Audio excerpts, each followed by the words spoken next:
so far away.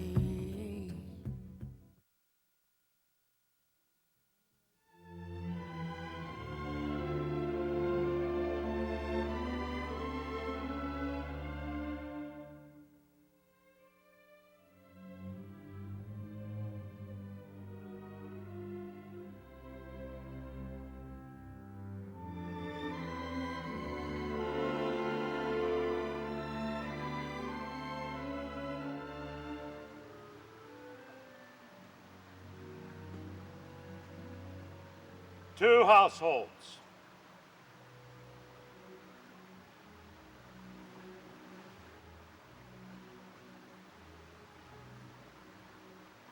Both alike in dignity.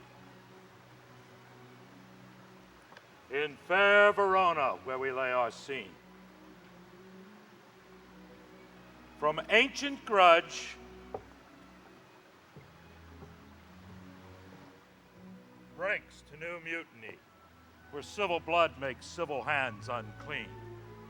From forth the fatal loins of these 2 foes, a pair of star-crossed lovers take their lives, whose misadventure piteous overthrow doth with their death bury their parents' strife. The fearful passage of their death-marked love, and the continuance of their parents' rage, which but their children's end not could remove, is now the 2-hour traffic of our stage.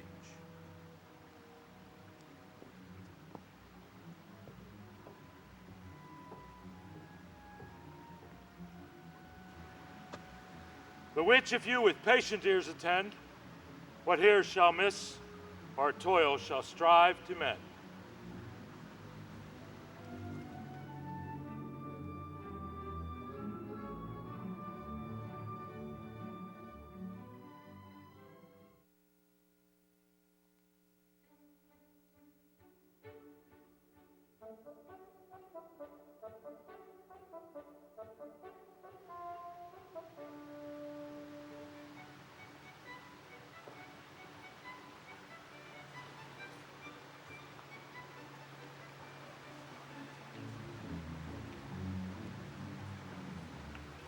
Turn thee, Benvolio.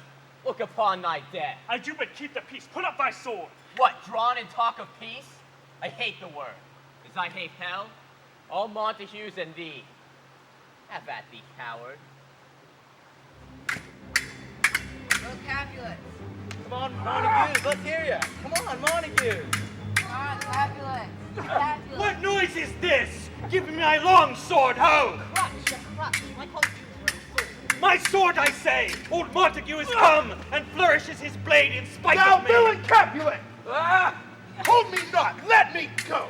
Thou should not stir 1 foot to seek a foe! Rebellious subjects, enemies to the peace, that quench the fires of your pernicious rage with purple fountains issuing from your veins. On pain of torture from those bloody hands, throw your mistempered weapons to the ground.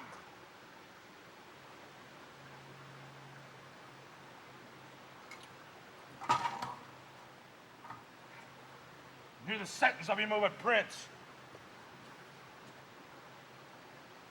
3 civil brawls, bred by an airy word, by you, old Capulet, and Montague, have thrice disturbed the quiet of our streets, and made old Verona's ancient citizens cast in every seeming graving ornaments to weld old partisans with hands as old as cankered with peace. Departure cankered hate.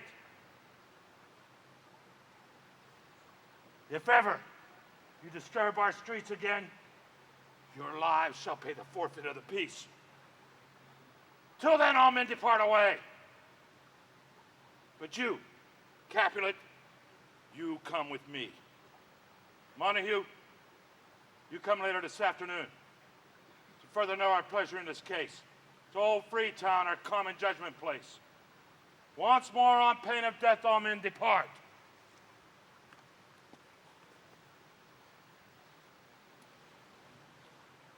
Who began this ancient quarrel, new approach? Speak, nephew. Were you by when it began? Here are the servants of your adversary and yours. Close fighting you I did approach. I drew to part them. In the instant came the fiery Tybalt with his sword prepared, which as he breathed defiance to my ears, swung about his head and cut the wings, who nothing hurt withal, hissed him in scorn. While we were interchanging thrusts and blows, came more and more, and fought on part and part, until the prince came, who parted either part. Oh, where is Romeo? Saw you him today. Right glad I am that he was not at this fray. Madam, an hour before the worshipped sun peered forth the golden window of the east, a troubled mind drive me to walk abroad. Where underneath the grove of sycamore that westward rooteth from the city side, so early walking, did I see your son. Towards him I made, but he was ware of me and stole into the covert of the woods. I, measuring his affections by my own, which then most sought where most might not be found, being one too many by my weary self, pursued my humor, not pursuing his. Many a morning hath he there been seen, with tears augmenting fresh morning's dew, adding to clouds, more clouds with his heavy sighs. But all too soon as the all-cheering sun should in the farthest east begin to draw the shades from o'er his bed, away home steals my heavy son. Private in his chamber, pens himself, shuts up his windows, locks fair daylight out, and makes himself an artificial night. Black and portentous must this humor prove, unless good counsel may the cause remove. My noble uncle, do you know the cause? I neither know it nor can learn of him. Have you importuned him by any means? Both by myself and many other friends, but he, his own affection's counselor, is to himself, I will not say how true, he is kept so secret and so close, so far from sounding and discovery, as the bud is bit with the envious worm, ere he can spread his sweet leaves to the air, or dedicate his beauty to the sun. Could we but learn from whence his sorrows grow, we would as willingly give cures note. See where he comes. So please you, step aside. I'll know his grievance will be much denied. I would thou wert so happy by thy stay to hear true shrift. Come, madame, let's away.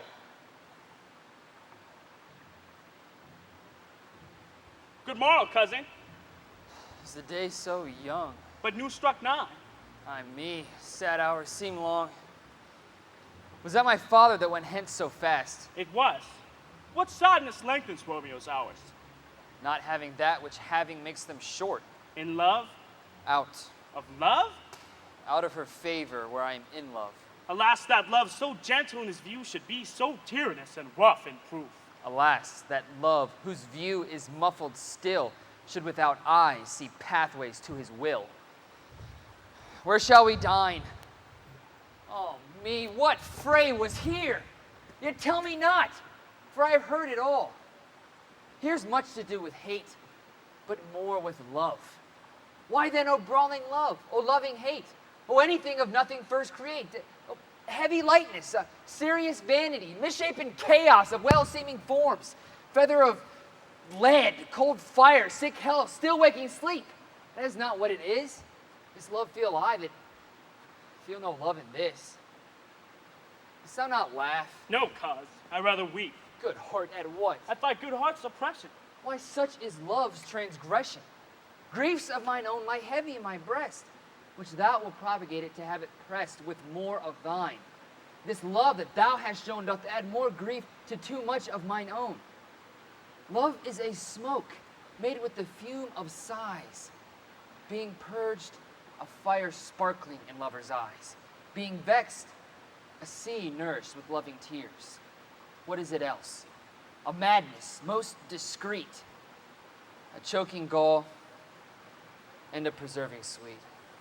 Farewell, my cuz. Soft, I will go along, and if you leave me so, you do me wrong. Tut, I have lost myself. I am not here. This is not Romeo. He's some other where. Tell me in sadness, who is it that you love? What, shall I groan and tell thee? Groan? Why, no, but sadly. Tell me who. Bid a sick man in sadness make his will. A word ill-urged to one who is so ill. In sadness, cousin, I do love a woman. I aim so near what I supposed you loved. A right good markman.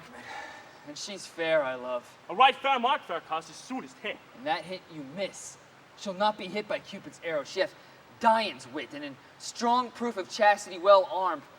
From love's weak childish bow she lives uncharmed. She will not stay the siege of loving terms, nor bide the encounter of assailing eyes, nor ope her lap to saint-seducing gold. Oh, she is rich in beauty, only poor that when she dies, with beauty dies her store. And she hath sworn that she will still live chaste? She hath. And in that sparing makes huge waste, for beauty starved with her severity cuts beauty off from all posterity. She is too fair, too wise, wisely too fair to merit bliss by making me despair. She hath forsworn to love, and in that vow do I live dead that live to tell it now. Be ruled by me. Forget to think of me. Oh, teach me how I should forget to think. By giving liberty unto thine eyes, examine other beauties. 'Tis the way to call hers exquisite, in question more. These happy masks that kiss fair ladies' brows, being black, puts us in mind they hide the fair. He that is struck and blind cannot forget the precious treasure of his eyesight lost. Show me a beauty that is passing fair. What doth her beauty serve but as a note, where I may read that who passed that passing fair? Farewell, my cuz, thou canst not teach me to forget. I'll pay that doctrine or else die in debt.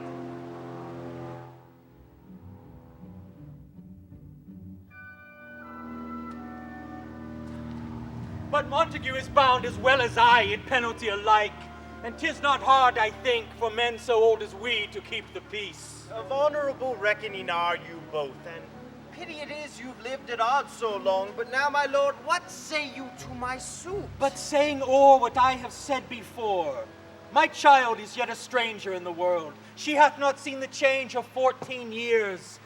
Let 2 more summers wither in their pride, ere we may think her ripe to be a bride. Younger than she, our happy mother's mate. And too soon marred are those so early made. Earth hath swallowed all my hopes but she. She's the hopeful lady of my earth. But woo her, gentle Paris, get her heart. My will to her consent is but a part, and she agreed within her scope of choice lies my consent and fair according voice. This night I hold an old accustomed feast, whereto I have invited many a guest, such as I love, and you among the store, one more most welcome makes my number more.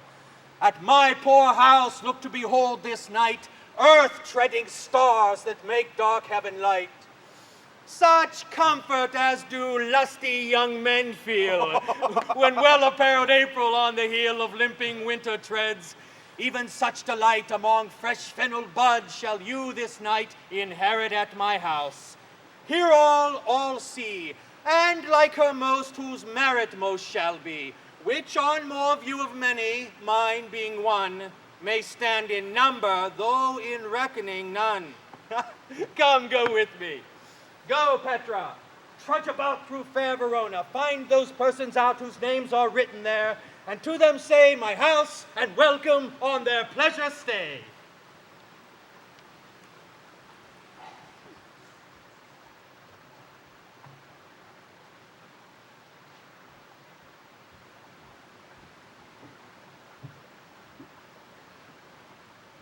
Find them out whose names are written here? No.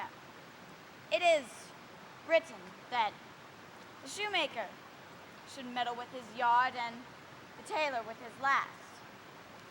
The fisherman with his pencil and the painter with his nets. But I am sent to find those persons whose names are written here. And indeed, can never find what names the writing person hath here writ. I must to the learned in good time. Tut, man! One fire burns out another's burning. One pain is lessened by another's anguish.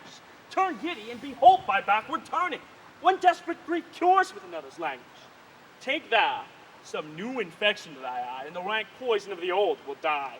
Your plaintive length is excellent for that. For what, I pray thee? For your broken shin. Ugh! I Romeo, art thou mad? Not mad, but bound more than a madman is. Shut up in prison, kept without my food, whipped and tormented and... Got in, fair lady. God be good den. I pray, sir, can you read? Aye, mine own fortune and my misery. Perhaps you have learned it without book, but I pray, can you read anything you see? Aye, if I know the letters in the language. You speak honestly. Rest you merry. Stay, lady, I can read.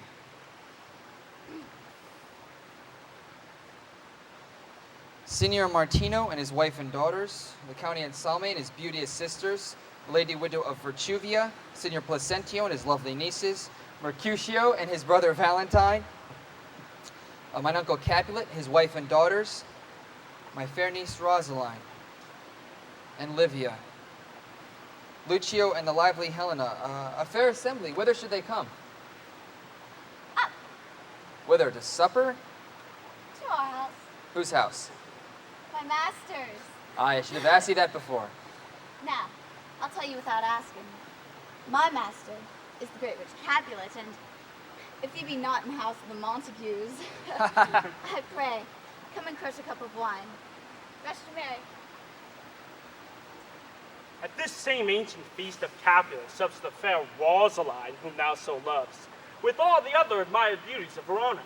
Go thither, and with untainted eye compare her face to some that I shall show, and I will make thee think thy swan a crow. When the devout religion of mine eye maintains such falsehood, then turn tears to fires, and these, who often drown, could never die, transparent heretics be burnt for liars. One fairer than my love, the all-seeing sun ne'er saw her match since first the world begun. Tut! You saw her fair and none else being by, herself poised with herself in either eye. But in those crystal scales let there be weighed thy lady's love against some other maid that I will show you shining this feast. She will scant show well that now seems best. I'll go along, no such sight to be shown, but to rejoice in splendor of mine own.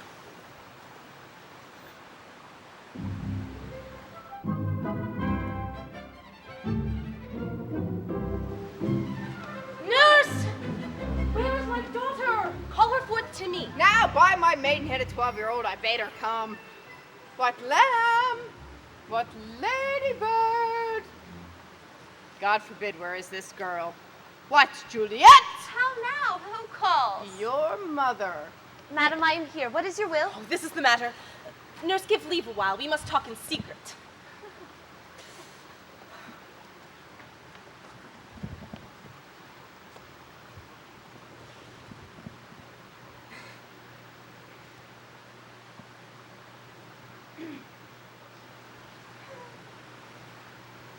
Nurse! Come back again. I have remembered me. Thou wast hear our counsel.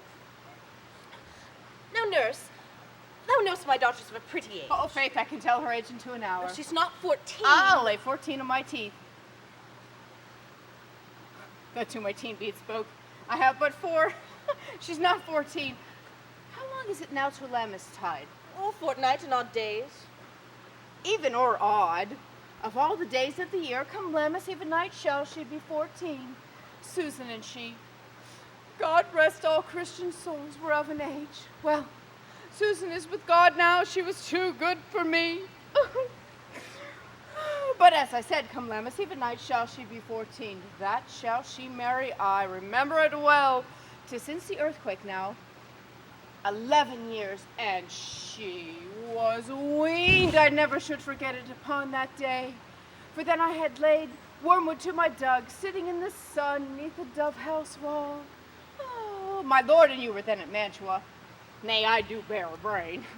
But as I said, when it did taste the wormwood on the nipple of my dug and felt it bitter, pretty fool to see it tatchy and fall out with the dug.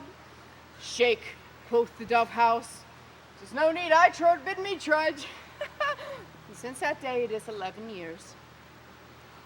For then she could stand high, low, nay, by the road she could have walked and waddled all about. For even the day before she did break her brow. And then my husband, God rest his soul, he was a merry man, takes up the child. Yea, quoth he, dost thou fall upon thy face? Thou wilt fall backward whence thou hast more wit, wilt thou not, Joe? And by my holodam, pretty wretch left crying and said, I warrant, and I should live 1,000 years, I never should forget it. Wilt thou not, Joe? Quoth he. What did it, and said I. Oh, enough of this! I pray thee, hold thy peace. Oh, yes, madam. And yet I cannot help but laugh. To think that it should leave crying and say I, and yet it had upon its brow a bump.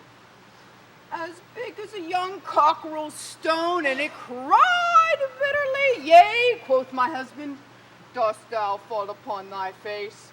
Thou wilt fall backward once thou comes to age. Wilt thou not, Joe? It stood it, and said I. And stint thou too, I pray thee, nurse, say I. Peace I have done. God mark thee to his grace. Thou wast the prettiest babe that ever I nursed, and I should live to see thee married once. I have my wish. Marry, that marry is the very theme I came to talk of. Tell me, daughter Juliet, how stands thou disposition to be married? It is an honor I dream not of. An honor? Were I not thine only nurse, I would say thou had sucked wisdom from thy teat. Well, think on marriage now. Younger than you, here in Verona, ladies of esteem are made already mothers. By your count, I was your mother much upon these years that you are now a maid. Thus then, in brief, the valiant Paris seeks you for his love. A man, lady. Why, such a man is all the world. Why, he's a man of wax. Verona's summer hath not such a flower. Oh, nay, in faith, he's a flower. A very flower. What say you? Can you love the gentleman? Well, this night you shall behold him at our feast. Read o'er the volume of young Paris's face and find delight writ there with beauty's pen. We'll examine every married lineament and see how one another lends content. What obscured in this fair volume lies, find written in the margin of his eyes. This precious book of love. Well, this unbound lover, to beautify him, only lacks a cover. The fish lives in the sea, and 'tis much pride, for fair without, the fair within to hide. And that book in many's eyes doth share the glory, that in gold clasps locks in the golden story. And so shall you have all that he doth possess, by having him, making yourself no less. No less? Nay, bigger women grow by men. What say you? Can you like of Paris's love? I'll look to like, if looking liking move, but no more deep will I endart mine eye than your consent gives strength to make it fly.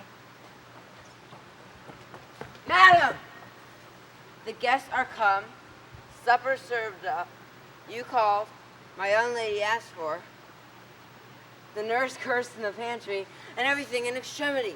I must hence wait. I beseech you, follow straight. We follow thee. Juliet, the county stays. Go, girl. Seek happy nights to happy days.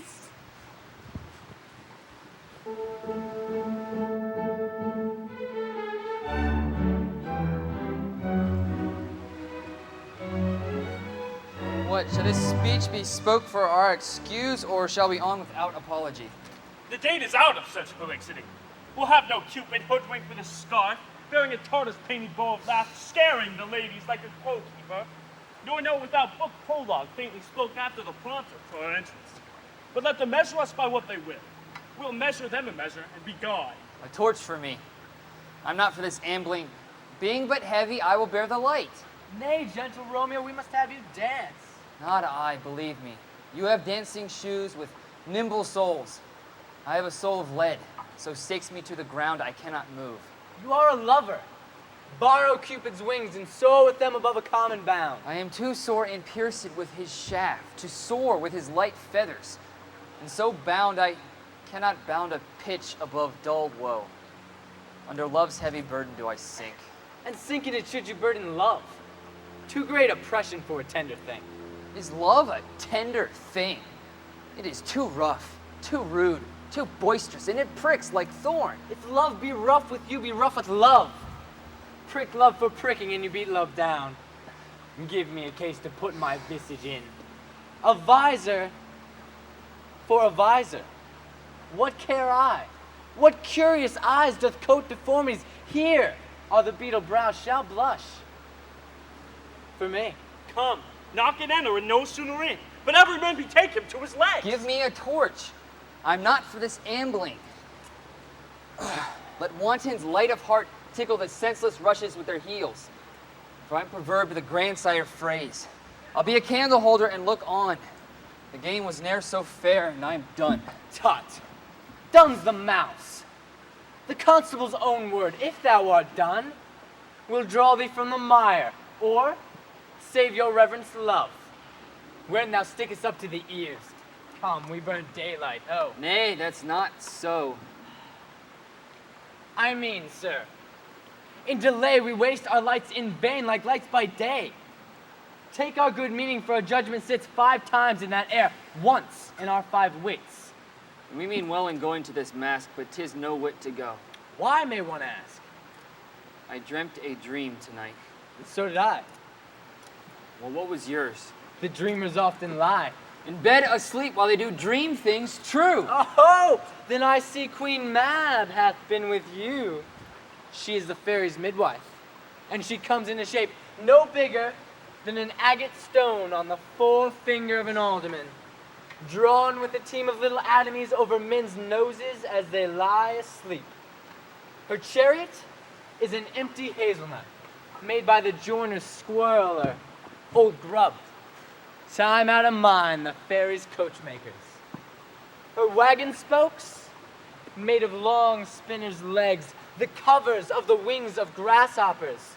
Her traces of the smallest spider web, her whip of cricket's bone, the lash of film. Her wagoner, a small gray-coated gnat, not half so big as a round little worm, pricked from the lazy finger of a maid. And in this state, she gallops night by night through lovers' brains, and then they dream of love. Over courtiers' knees who dream on curtsies straight. Over lawyers' fingers who straight dream on fees. Over ladies' lips who straight on kisses dream. Which oft the angry Mab with blisters plagues, because their breaths with sweet meats tainted are. Sometimes she gallops over courtier's nose, and then dreams he of smelling out the suit. And sometimes comes she with a tithe pig's tail, tickling a parson's nose as he lies asleep. And then he dreams of some other benefice. Sometimes she driveth over a soldier's neck, and then dreams he of cutting foreign throats, of breaches, ambuscados, Spanish blades, of health 5 fathom deep, and then anon drums in his ear, at which he starts and wakes, and being thus frighted, swears a prayer or two, and sleeps again. This is that very Mab that plaits the manes of horses in the night, and bakes the elf locks in foul, sluttish hairs, which once untangled, much misfortune bodes. This is the hag, when maids lie on their backs, that presses them and learns them first to bear, making them women of good carriage. This is she. Peace. Peace, Mercutio. Peace. Thou talk'st of nothing. True. I talk of dreams, which are the children of an idle brain, begot of nothing but vain fantasy, which is as thin of substance as the air, and more inconstant than the wind, who woos even now the frozen bosom of the north, and being angered puffs away from thence, turning aside to the dew-dropping south. This wind you talk of Blows us from ourselves! Supper is done, and we shall come too late! I fear too early. My mind misgives some consequence yet hanging in the stars shall bitterly begin his fearful date with this night's revels, and expire the term of a despised life closed in my breast by some vile forfeit of untimely death. But he that hath the steerage of my course, direct my sail. On, lusty gentlemen! What, Drum?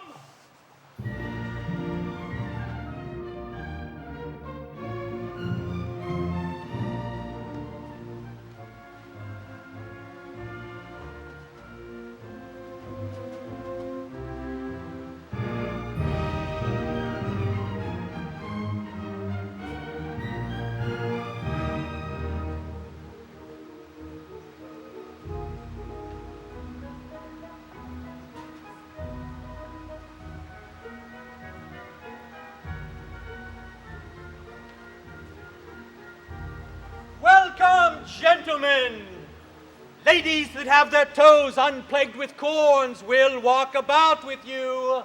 Ah, my mistresses, which of you all will now deny to dance? She that makes dainty, she I'll swear hath corns. Am I come near ye now? Welcome, gentlemen. I have seen the day that I have worn a visor and could tell a whispering tale in a fair lady's ears, such as would please. 'Tis gone, 'tis gone, 'tis gone. You are welcome, gentlemen. Come, musicians, play. A hall, give room, and foot it, girls.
This unlooked-for sport comes well. Nay, sit, good cousin Aeschylus, for you and I are past our dancing days. How long is now since last yourself and I were in a masque? Oh, lady, 30 years. What, man? 'Tis not so much. 'Tis not so much. 'Tis since the nuptial of Lucentio, come Pentecost as quickly as it will, some 25 years, and then we masked. 'Tis more. His son is elder. His son is 30. Will you tell me that? His son was but a ward 2 years ago. What lady is that doth enrich the hand of yonder knight? I know not, sir.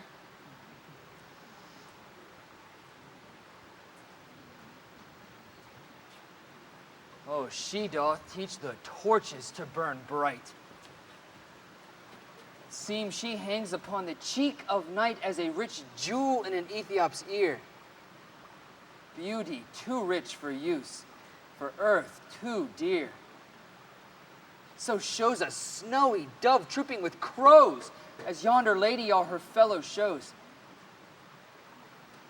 The measure done, I'll watch her place of stand, and touching hers make blessed my rude hand. Did my heart love till now, forswear its sight, for I ne'er saw true beauty till this night. This by his voice should be a Montague. Fetch me my rapier, boy. What dares the slave come hither covered in an antic face to fleer and scorn at our solemnity? Now, by the stock and honor of my kin, to strike him dead I find it not a sin.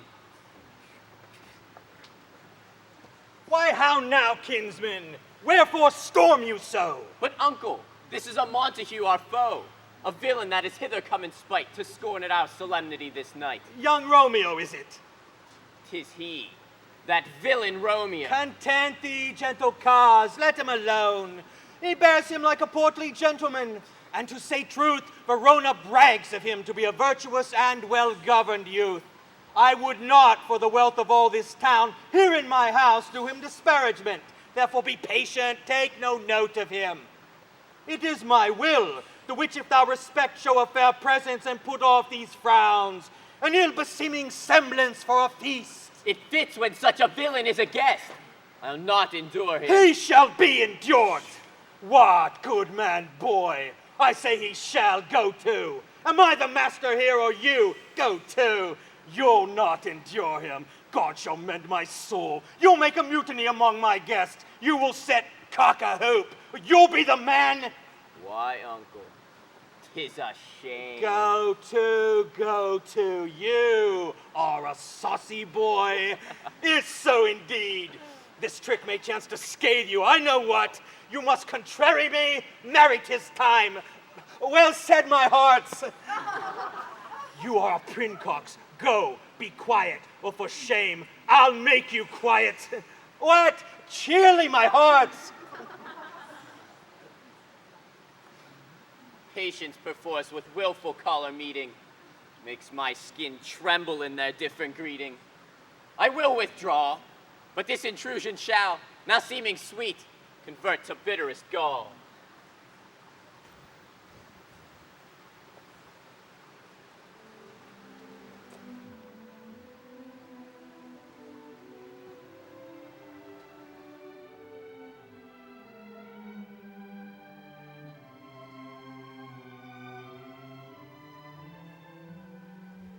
If I profane with my unworthiest hand this holy shrine, the gentle sin is this: my lips, two blushing pilgrims ready stand to smooth that rough touch with a tender kiss. Good pilgrim, you do wrong your hand too much, which mannerly devotion shows in this. For saints have hands, which pilgrim hands do touch, and palm to palm is holy palmer's kiss. Have not saints lips, and holy palmers too? Aye, pilgrim, lips they must use in prayer. Oh, then, dear saint, let lips do what hands do. They pray, grant thou, lest faith turn to despair. Saints do not move, though grant for prayer's sake. Then move not, while my prayer's effect I take. Thus, from my lips, by thine, my sin is purged.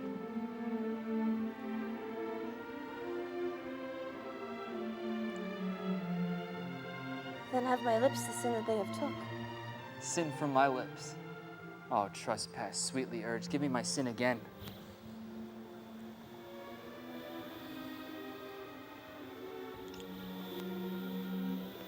You kiss by the book.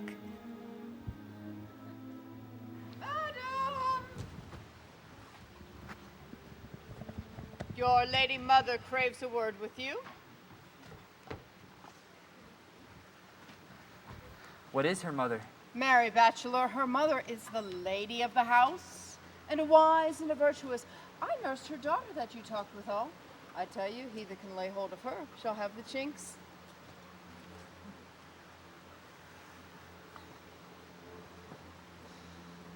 Is she a Capulet? Oh, dear, account my life as my foe's debt. Away, be gone, the sport is the best. Aye, so I fear the more is my unrest. Nay, gentlemen, prepare not to be gone. We have a trifling, foolish banquet towards.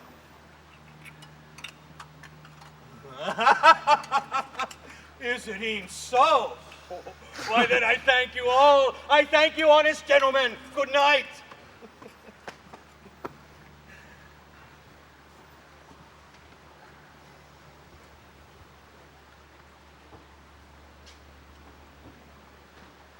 Come hither, nurse.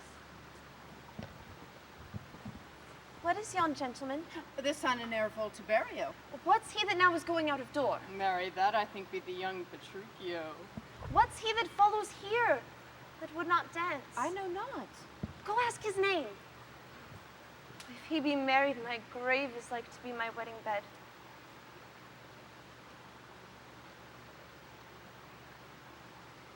His name is Romeo, and a Montague, the only son of your sworn enemy. My only love sprung from my only hate. Too early seen, unknown, and known too late. Prodigious birth of love it is to me that I must love a loathed enemy. What's this? What's this? A rhyme I learned even now of one I danced withal. Anon. Anon, come, let's away. The strangers have all gone.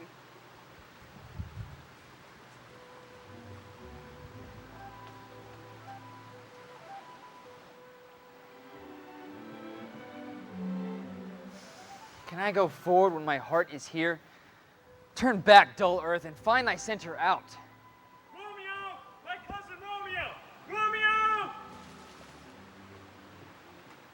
He is wise, and on my life has stolen him home to bed. He hath ran this way and leapt the orchard wall. Conquered with you, shall? Nay, I'll conjure to. Romeo! Humors! Madman, passion, lover! Appear thou in the likeness of a sigh. Speak but one rhyme, and I am satisfied. Cry but I me. Pronounce but love. And dove, speak to my gossip Venus. One fair word, one nickname for her purblind son and heir.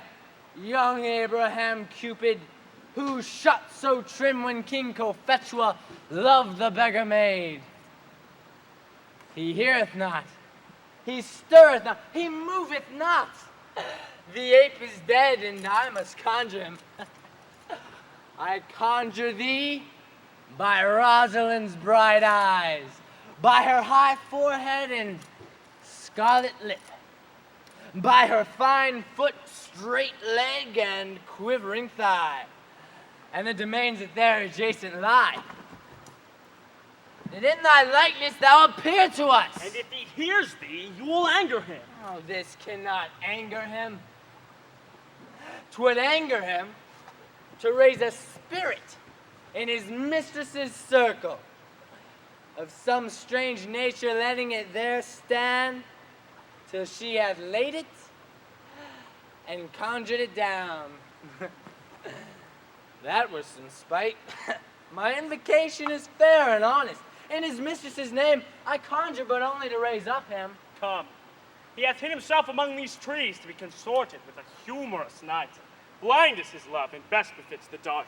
If love is blind, love cannot hit the mark. Ha!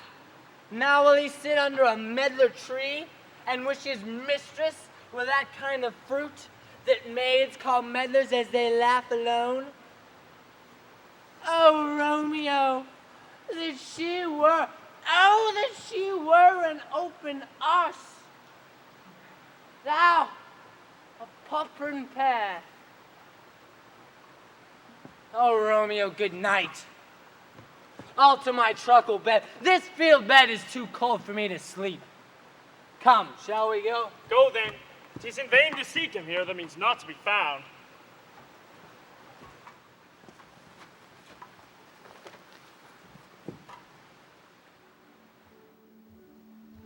He jests at scars that never felt a wound. But soft, what light through yonder window breaks? It is the east, and Juliet is the sun. Arise, fair sun, and kill the envious moon, who is already sick and pale with grief that thou, her maid, art far more fair than she. Be not her maid, since she is envious. Her vestal livery is but sick and green, and none but fools do wear it. Cast it off. It is my lady. Oh, it is my love. Oh, that she knew she were.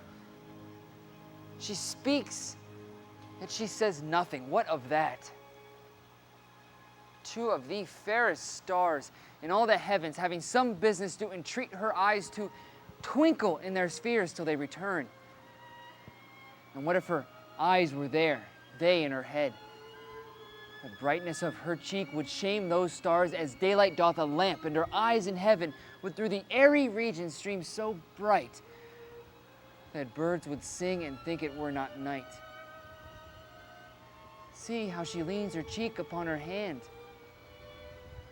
Oh, that I were a glove upon that hand, that I might touch that cheek.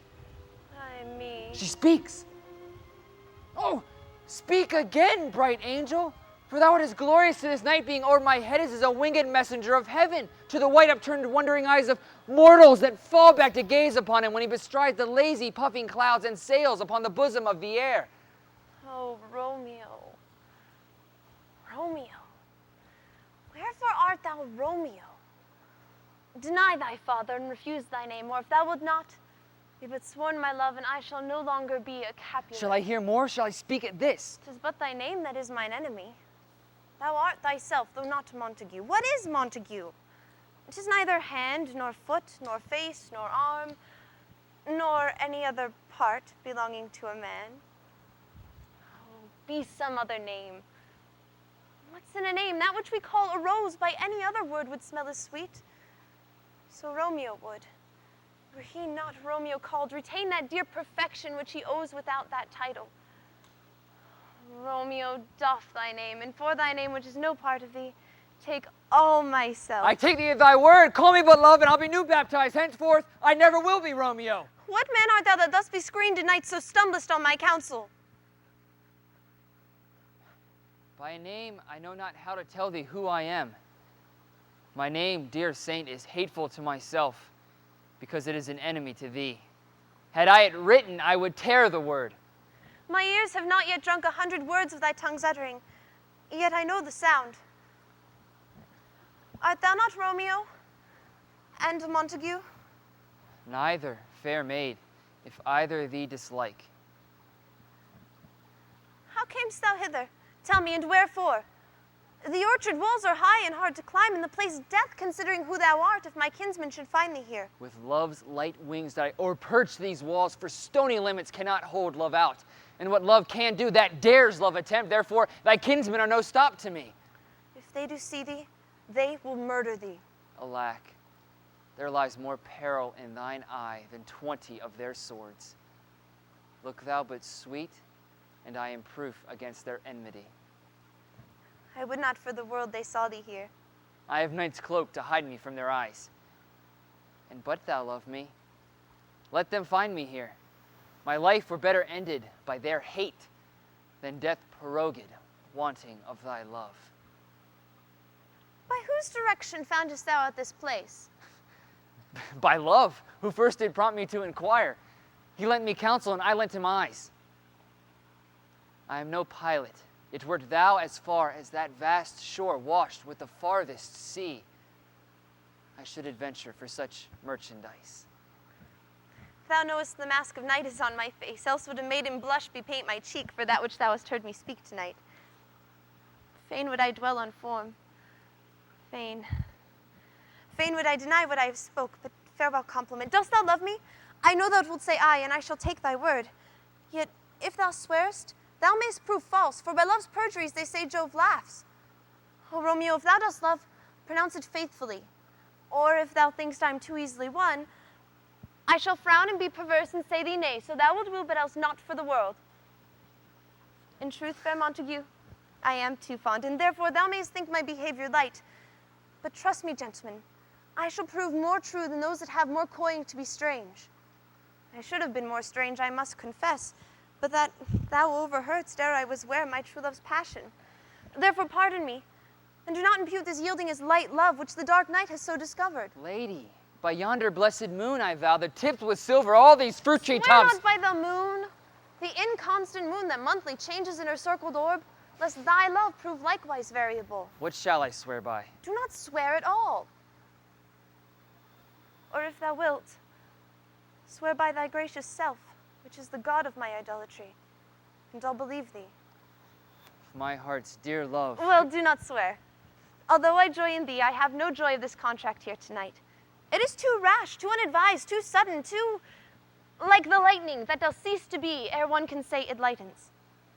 Sweet adieu. This bud of love by summer's ripening breath may prove a beauteous flower when next we meet. Good night. Good night. A sweet repose and rest come to thy heart as that within my breast. What that leave me so unsatisfied? What satisfaction canst thou have tonight?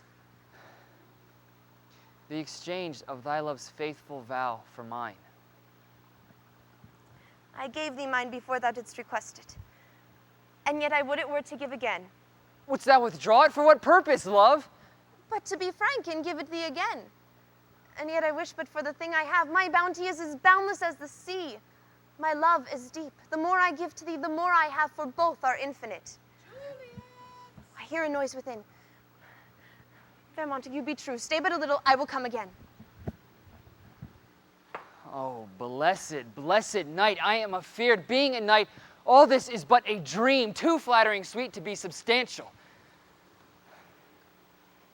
3 words, dear Romeo, and good night indeed. If that thy bent of love be honorable, thy purpose marriage, send me word tomorrow by one that I'll procure to come to thee, where and what time thou wilt perform the rite. And all my fortunes at thy foot I'll lay, and follow thee, my lord, throughout the world. Madam. I come anon, but if thou meanest not well, I do beseech thee. Madam. By and by I come, to cease thy strife, and leave me to my grief. Tomorrow will I send. So thrive my soul. 1,000 times good night. 1,000 times the worse to want thy light.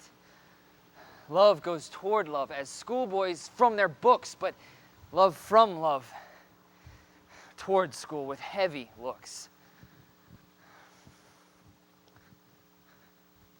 Psst. Romeo! Psst. Oh, for a falconer's voice to lure this tassel gentle back again. Bondage is hoarse and cannot speak aloud, else would I tear the cave where echo lies, and make her airy tongue more hoarse than mine with repetition of my Romeo's name. It is my soul that calls upon my name. How silver sweet sound lovers' tongues by night, like softest music to attending ears. Romeo! Mine, yes. What o'clock tomorrow shall I send to thee? By the hour of 9. I will not fail. 'Tis 20 year till then.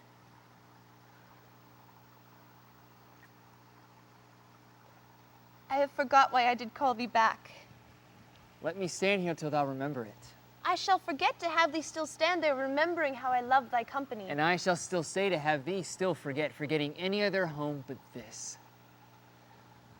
'Tis almost morning. I would you were gone. And yet no further than a wanton's bird that lets it hop a little from its hand, like a poor prisoner in his twisted gyves, and with a silken thread plucks it back again, so loving jealous of his liberty. I would I were thy bird. Sweet, so would I. And yet I should kill thee with much cherishing. Good night. Good night. Parting is such sweet sorrow that I should say good night till it be morrow.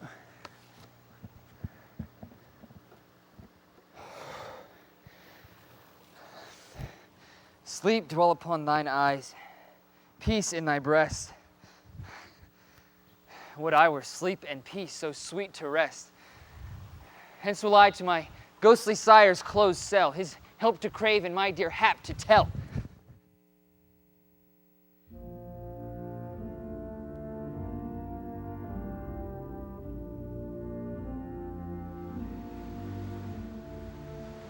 The gray-eyed morn smiles on the frowning night, checkering the eastern clouds with streaks of light.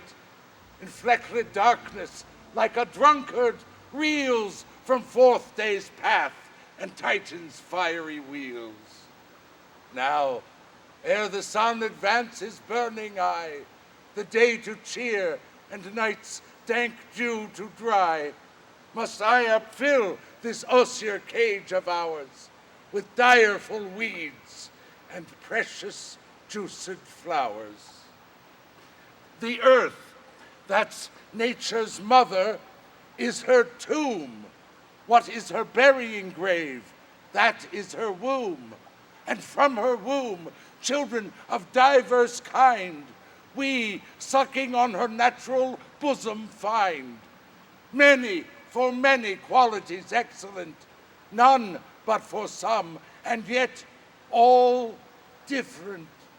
Oh, mickle is the powerful grace that lies in plants, herbs, stones, and their true qualities.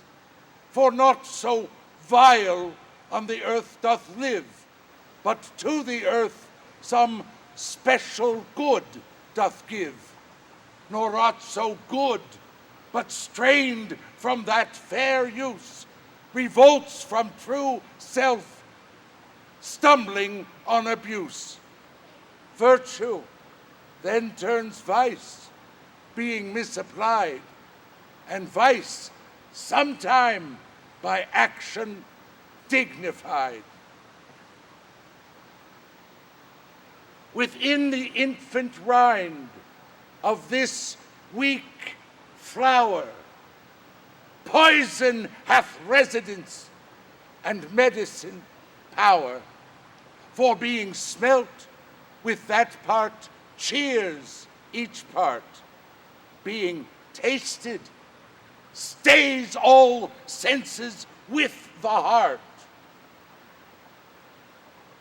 Two such opposed kings encamp them still, in man as well as herb, grace and rude will. And where the worser is predominant, full soon the canker death eats up the plant. Good morrow, Father. Ah, benedicite! What early voice so sweet saluteth me, young son? It argues a distempered head, so soon to bid good morrow to thy bed. Oh, care keeps his watch in every old man's eye.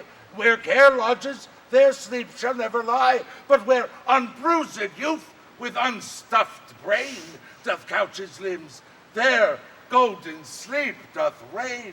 Therefore, thy earliness doth me assure thou art uproused with some distemperature, or, if not so, then here I hit it right. Our Romeo hath not been in bed tonight. The last is true. The sweeter rest was mine. God pardon sin. Wast thou with Rosaline? With Rosaline? My ghostly father, no, I have forgot that name, and that name's Woe. That's my good son. Where hast thou been then? I'll tell thee ere that asketh me again. I have been feasting with mine enemy, where on a sudden one hath wounded me. That's by me wounded. Both are remedies within thy help and holy physic lies. I bear no hatred, blessed man, for lo, my intercession likewise steads my foe. Be plain, good son, and homely in thy drift. Riddling confession finds but riddling shrift. Then plainly know my heart's dear love is set on the fair daughter of rich Capulet.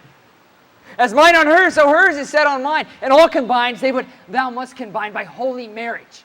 Where and when and how we met, we wooed and made exchange of vow. I'll tell thee as we pass, but this I pray, that thou consent to marry us today.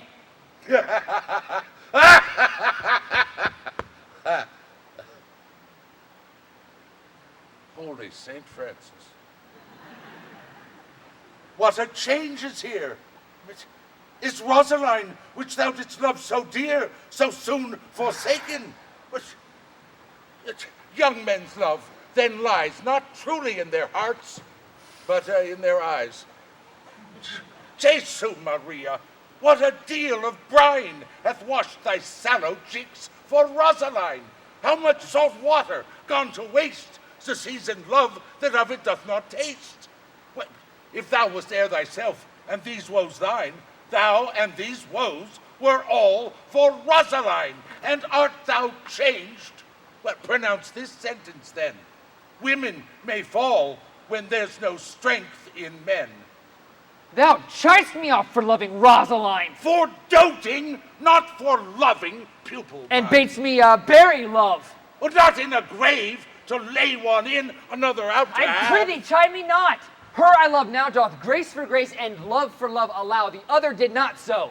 Oh, well she knew thy love did read by rote that could not spell.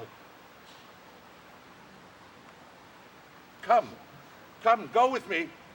In one respect I'll thy assistant be. For this alliance may so happy prove to turn your household's rancor to pure love. Oh, let us hence! I stand on sudden haste! That wisely and slow they stumble that run fast.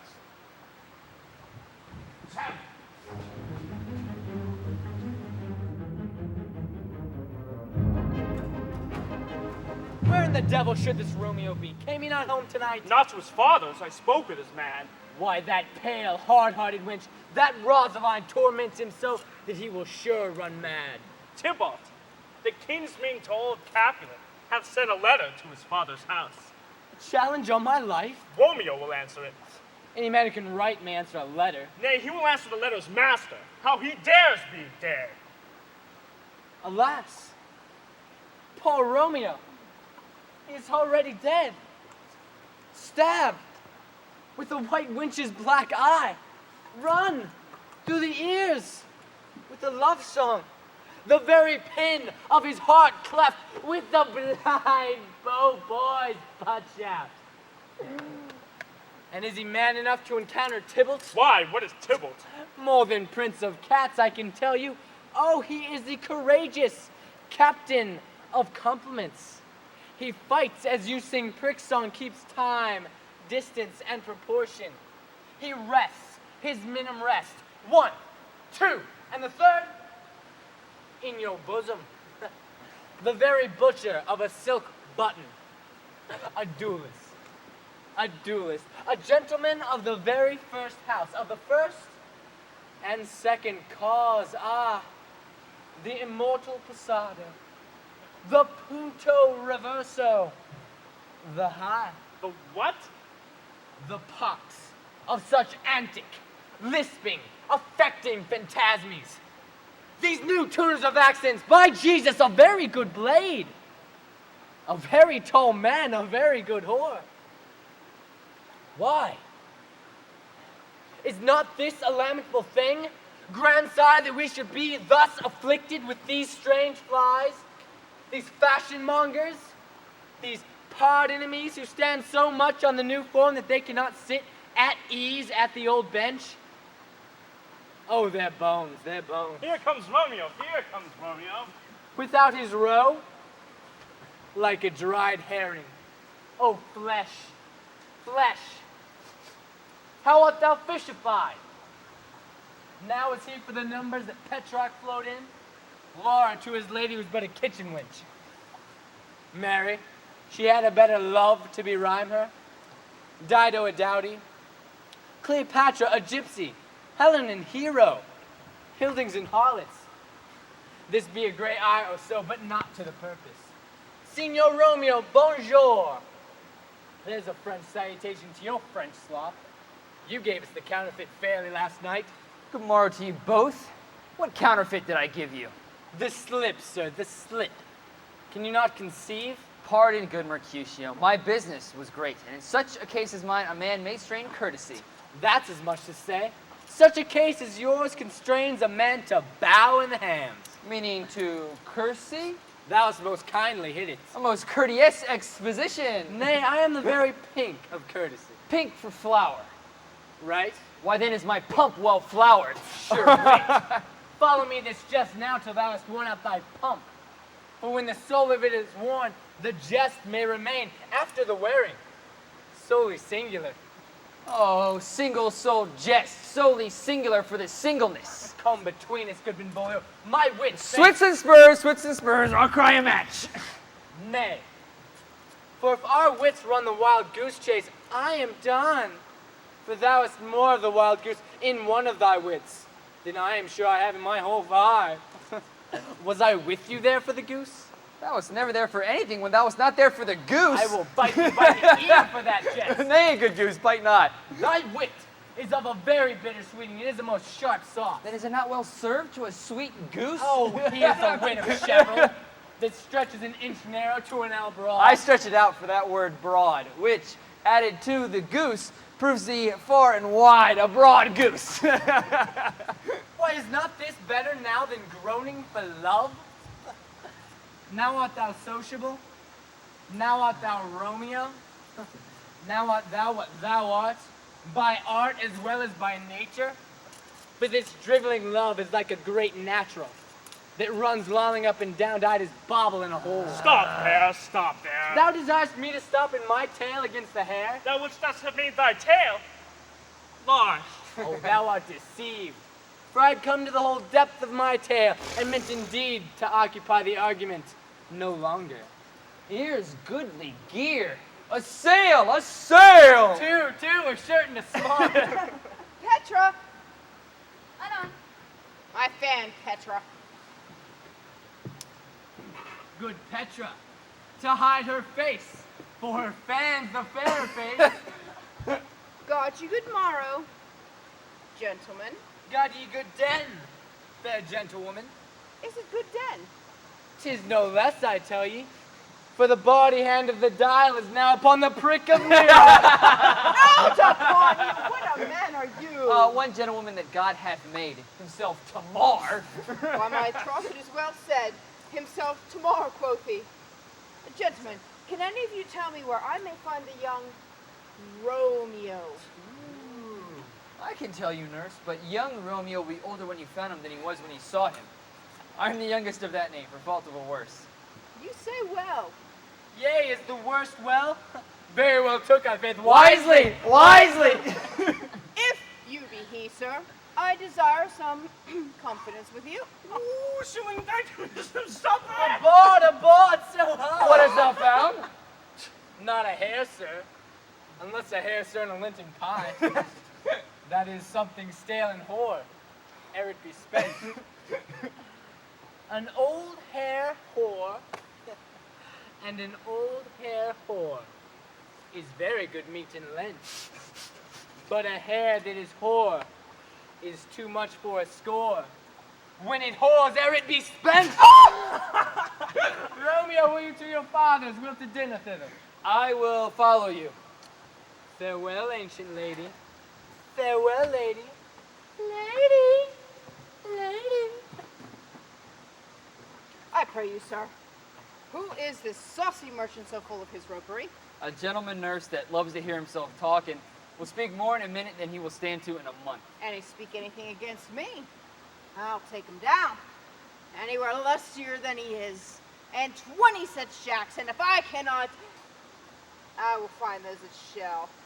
Scurvy knave, I am none of his flirt gills, I am none of his skeins mates. And thou must stand by too, and suffer every knave to use me at his pleasure. I saw no man use you at his pleasure. If I had my weapon, should come living out, for I warrant you, I dare draw as soon as another. If I see occasion in a good quarrel, I'm the law on my side. And now, 'fore God, I am so vexed that every part about me quivers. Scurvy knave! Please, sir. As I told you, my young lady bid me inquire you out. What she bid me tell you, I will keep to myself. But first, let me tell ye, if ye should leave her in a fool's paradise, as they say, 'twere very gross kind of behavior, as they say, for the gentlewoman is young, and therefore, if you should deal double with her, were an ill thing to be offered to any gentlewoman, and a very weak dealing. Nurse, commend me to thy lady and mistress. I protest unto thee that I could never... Good heart and faith, I will tell her as much. Lord, she will be a joyful woman. Nurse, what wilt thou tell her? Thou dost not mark me. I will tell her that thou dost protest, which, as I take it, is a gentlemanlike offer. Bid her devise some means to come to Shrift this afternoon, and there she shall, at Friar Lawrence's cell, be shrived and married. This afternoon, she will be there. And stay, good nurse, behind the abbey wall. Within this hour, my man will be with thee and bring thee cords made like a tackled stair, which, to the top high gallant of my joy, must be my convoy in the secret night. Therefore, farewell. Be trusty. Farewell. Commend me to thy mistress. Oh, God in heaven bless thee. Hark ye, sir. What sayest thou, my dear nurse? Is thy man's secret? Have you never heard say two may keep counsel, putting one away? Warrant thee, my man's as true as steel. Well, my mistress is the sweetest lady. Lord, when it was a little prating thing. There is a gentleman in town, one Paris, who would fain lay knife aboard. But she, good soul, had as lief see a toad, a very toad, as see him. I anger her sometimes and tell her Paris is the proper man. But I warrant when I do, she turns as pale as any cloud in the universal world. Doth not Romeo and Rosemary both begin with a letter? Aye, nurse, what of that? Both with an R. Oh, mocker, that's the dog name! Arr!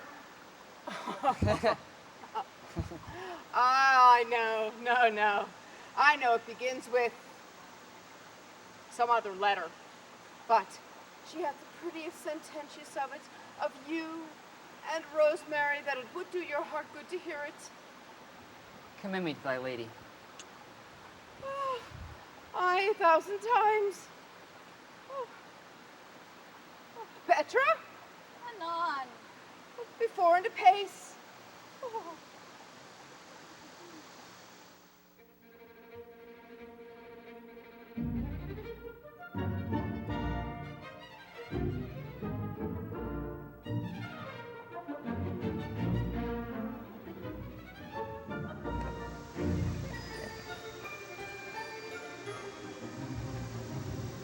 The clock struck 9 when I did send the nurse. And in half an hour she promised to return. Perchance she cannot meet him. 'Tis not so. She is lame. Love's heralds should be thoughts that 10 times quicker glides in the sun's beams, driving back shadows over lowering hills. Therefore do nimble pinion doves draw love. And therefore hath the wind-swift Cupid wings. Now is the sun on the highmost hill of this day's journey. And from 9 till 12 is 3 long hours, and yet she is not come. Had she affections and warm youthful blood, she would be as swift in motion as a ball. My words would bandy her to my love, and his to me. But old folks, some feign as they were dead, unwieldy, slow, heavy, and pale as lead. Oh God, she comes.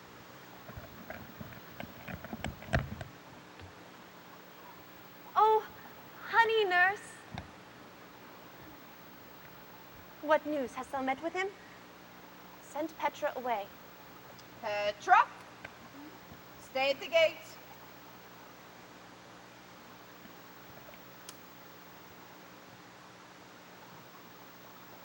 Now, nurse. Ay me, why lookest thou sad? If news be sad, yet say it merrily. Or if good, thou shamest the music of sweet news by playing it to me with so sour a face. I am aweary. Give me leave a while. Fie, how my bones ache. What a jaunts have I? I would thou hadst my bones, and I thy news. Nay, come, I pray thee, speak, good nurse, speak. Jesu, what haste? Give me leave a while. Can you not tell that I am out of breath? How art thou out of breath when thou hast breath to say to me that thou art out of breath? The excuse thou dost make in this delay is longer than the tale thou dost excuse. Is thy news good or bad? Answer to that. Say either and I'll stay the circumstance. Let me be satisfied. Is it good or bad? You have made a simple choice. You know not how to choose a man. Romeo? No, not he. Though his face be better than any man's, and yet his leg excel all men's. And for a hand, and a foot, and a body, though they be not to be talked on, and yet they are past compare. He is not the flower of courtesy, and yet I warrant as gentle as a lamb. Go thy ways, wench, serve God. What have you dined at home? No, but all this did I know before. What says he of our marriage? What of that? Fie, how my head aches. What head have I? It beats as it would fall in 20 pieces. Oh, and my back. On the other side. Oh, my back. My back. Beshrew your heart for sending me to my death with jouncing up and down. In faith, I'm sorry thou art not well. Sweet nurse. Tell me, what says my love? Your love says, like an honest gentleman, and a kind, and a handsome, and I warrant a virtuous. Where is your mother? Where is my mother? Where she is within, where should she be? How oddly thou repliest. Your love says like an honest gentleman. Where is my mother? Oh, God's lady dear, are you so hot? Mary, come up, I trow. Is this the poultice for my aching bones? Henceforward, do your messages yourself. You're such a coil. What says Romeo? Have you got leave to go to shrift today? I have. Then hie you to Friar Lawrence's cell. There stays a husband to make you a wife. Now comes the wanton blood up in your cheeks. There'll be scarlet straight at any news. Go, get you to church. I must another way to fetch a ladder by the which your love must climb a bird's nest soon when it is dark. I am the drudge and toil in your delight, but you will bear the burden soon at night. Go, out to dinner, hie you to the cell. High to high fortune. Honest nurse, farewell.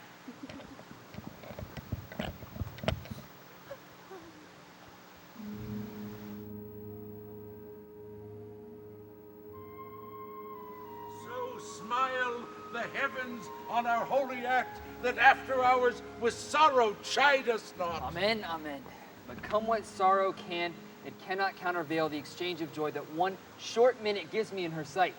Do thou but close our hands with holy words, then love-devouring death, do what he dare, it is enough I may but call her mine. These violent delights have violent ends, and as they triumph, die, like fire and powder, which as they kiss consume. Therefore, love moderately. Long love doth so. Too swift arrives as tardy as too slow. Oh, here comes the lady. Oh, so light a foot will ne'er wear out the everlasting flint. A lover may bestride the gossamers that idles in the wanton summer air and yet not fall. So light is vanity. Good even to my ghostly confessor. Romeo shall thank thee, daughter, for us both. As much to him, else is his thanks too much. Juliet, if thy joy be heaped like mine, that thy skill be more to blazon it, then sweeten with thy breath this neighbor air, and let rich music's tongue unfold the imagined happiness that both receive in either by this dear encounter. Conceit, more rich in matter than in words, brags of his substance, not his ornament. They are but beggars that can count their worth, but my love has grown to such excess that I cannot sum up some of half my wealth. Come, come, we shall make swift work, for you shall not stay alone, for by your leads you shall not stay alone till Holy Church incorporate two in one.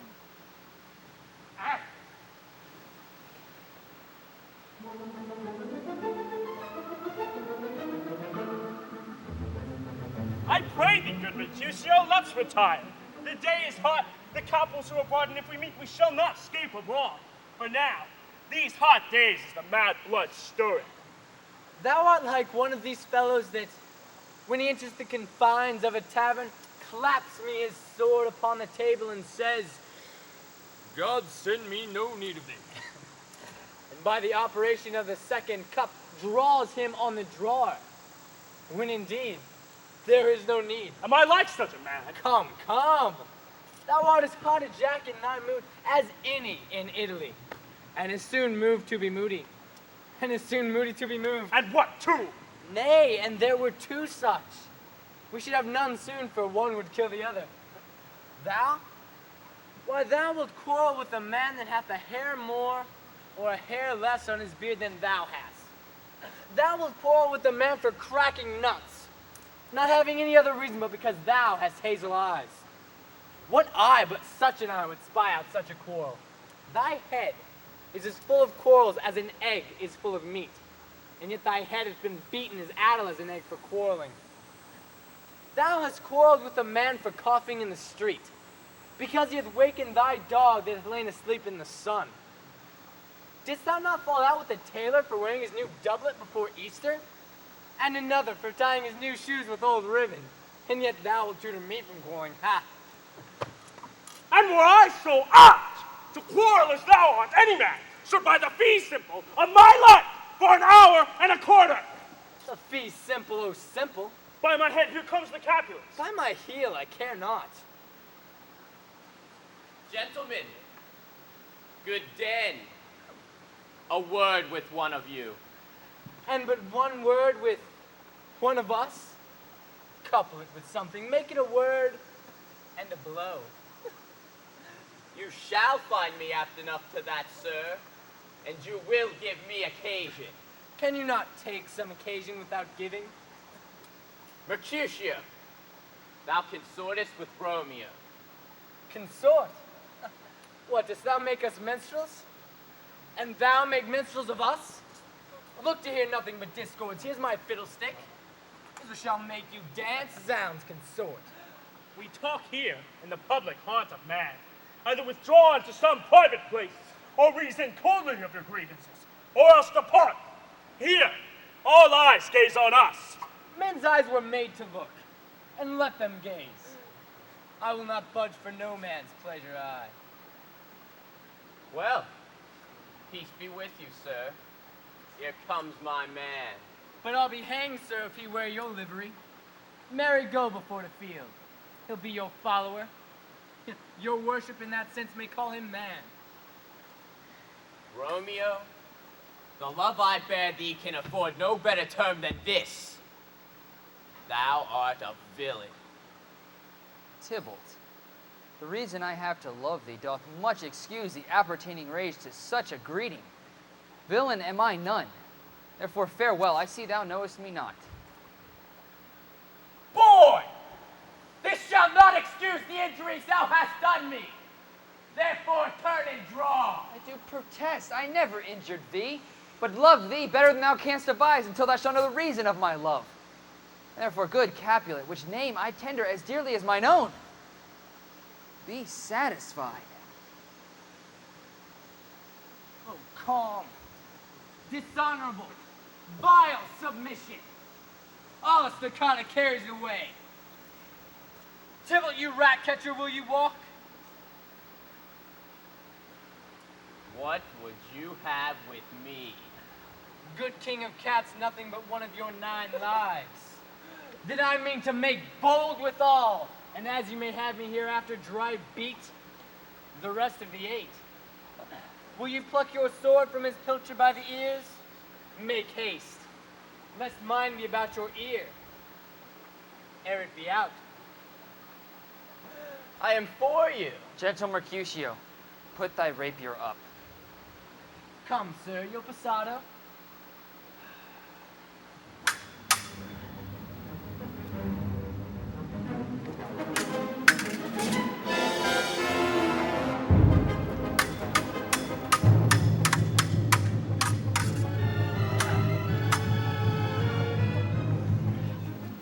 Draw, Benvolio, beat down their weapons. Ah!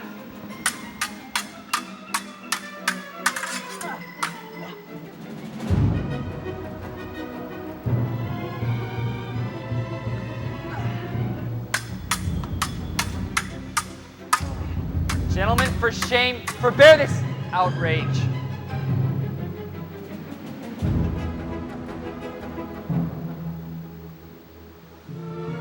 Tybalt!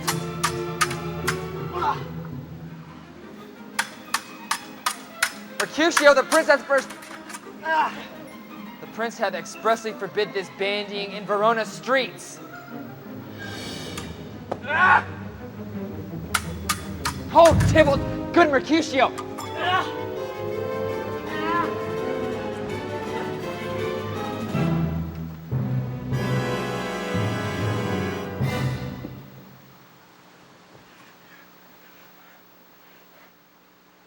I am hurt. Plague on both your houses. I am spent. Is he gone and have nothing? What? Art thou hurt? Aye, a scratch, a scratch. Mary, 'tis enough. Where's my page? Go, villain. Fetch a surgeon. Courage, man. The hurt cannot be much. Nay, 'tis not so deep as a well. No so wide as a church door, but 'tis enough. 'Twill serve. Ask for me tomorrow and you will find me a grave man. I am peppered. I warrant for this world a plague on both your houses. Sound. A dog, a rat, a mouse, a cat, to scratch a man to death. A braggart, a rogue, a villain, that fights by the book of arithmetic. Why the devil did you come between us? I was hurt under your arm. I thought all for the best. Carry me into some house, Benvolio, or I shall faint.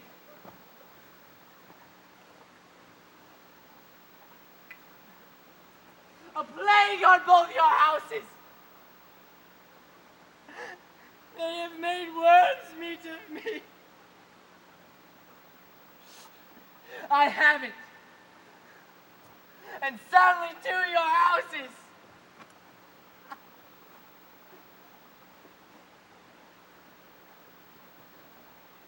This gentleman, the prince's near ally, my very friend, hath got this mortal hurt in my behalf. My reputation stained with Tybalt's slander. Tybalt that an hour hath been my cousin. Ah, sweet Juliet, thy love hath made me effeminate, and in my temper softened valor's steel. Romeo! Romeo! Brave Mercutio is dead!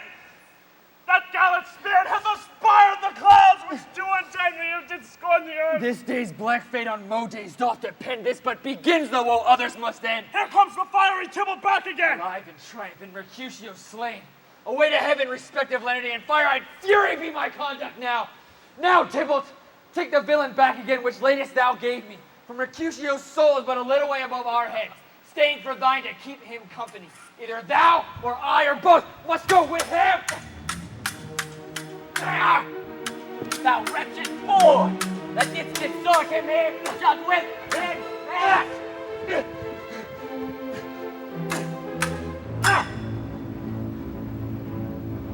This shall determine that!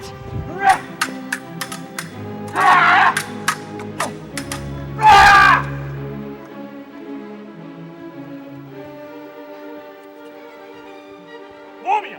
Away, be gone! The citizens are up, and Tybalt slain! Stand unamazed! The prince will doom thee death if thou art taken! No, I am fortune's fool! Why dost thou stay?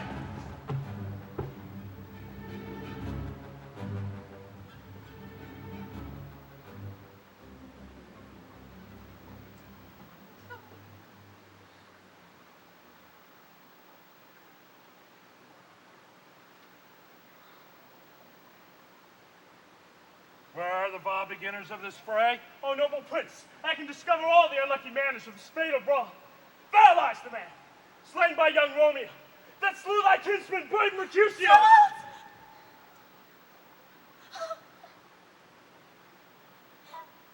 My kinsman! Oh, my brother's child! Oh, prince! Husband! Oh, what a spilt of my dear kinsman! Prince! As thou art true for blood of our shed blood of Montague! Oh, cousin! Cousin! Benvolio, who began this bloody fray? Tybalt, he is slain, whom Romeo's hand did slay. Romeo, that spoke him fair and bid him bethink how nice the quarrel was, and urged withal your high displeasure. All this, uttered with calm breath, gentle look, knees humbly bowed, could not take truce with the unruly spleen of Tybalt, deaf to peace, but that he tilts with piercing steel at poor Mercutio's breast, who all his heart turns deadly point to point, and with a martial scorn, with one hand beats cold death aside, with the other sends it back to Tybalt, whose dexterity retorts it. Romeo, he cries aloud, Hold, friends! Friends, part! And swifter than his tongue, his agile arm beats down the fatal points that twixt them rushes. Underneath was on. An envious thrust from Tybalt hit the life of stout Mercutio. And then Tybalt fled. But by and by comes back to Romeo, who had but newly entertained revenge. And to it they go like lightning, for I could draw to part them with stout Tybalt slain. And as he fell, did Romeo turn and fly. This is the truth, or let Benvolio die. He is a kinsman to the Montague. Affection makes him false, he speaks not true. Some 20 of them fought in this black strife, and those 20 could but kill one life. I pray for justice, which thou, prince, must give. Romeo slew Tybalt. Romeo must not live.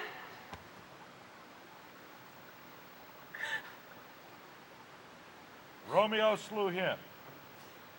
He slew Mercutio.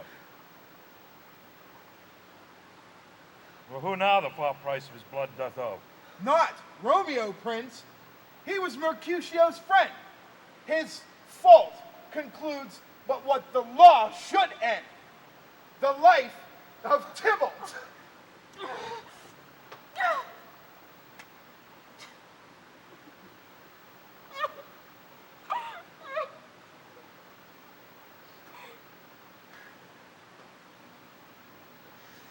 And for that offense, we immediately do exile him hence. I have an interest in your heart's proceedings. My blood by your rude brawls doth lie a-bleeding. But I'll amaze such a fine that you shall all repent the loss of mine. I shall be deaf to all proceedings and excuses, nor prayers nor tears shall purchase out abuses. Therefore use none. Let Romeo hence in haste, else when he is found, that hour shall be his last. Bear hence his body and attend our will. Mercy but murderers, pardoning those that kill.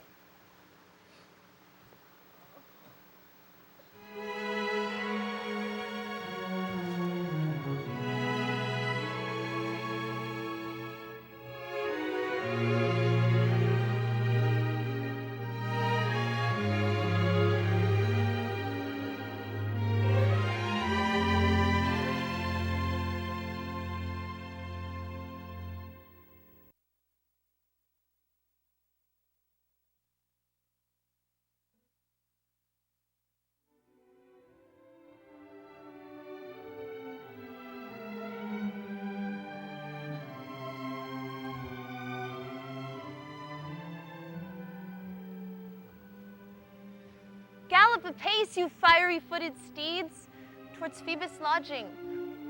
Such a wagoner as Phaeton would whip you to the west and bring in cloudy night immediately. Spread thy closed curtain, O love-performing night, that runaway's eyes may wink, and Romeo leap to these arms, untalked of and unseen. Lovers can see to do their amorous rights by their own beauties, or if love be blind, it best agrees with night. Come, civil knight, thou sober-suited matron all in black, learn me how to lose a winning match played for a pair of stainless maidenhoods. Hood my unmanned blood, baiting in my cheeks with thy black mantle, till strange love grow bold, think true love acted simple modesty. Come, knight! Come, Romeo. Come thou day and night, and thou wilt lie upon the wings of night, whiter than new snow upon a raven's back.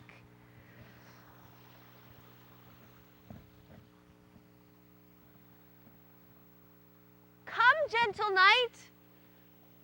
Come, thou loving, black-browed knight, bring me my Romeo. And when I shall die, take him and cut him out in little stars.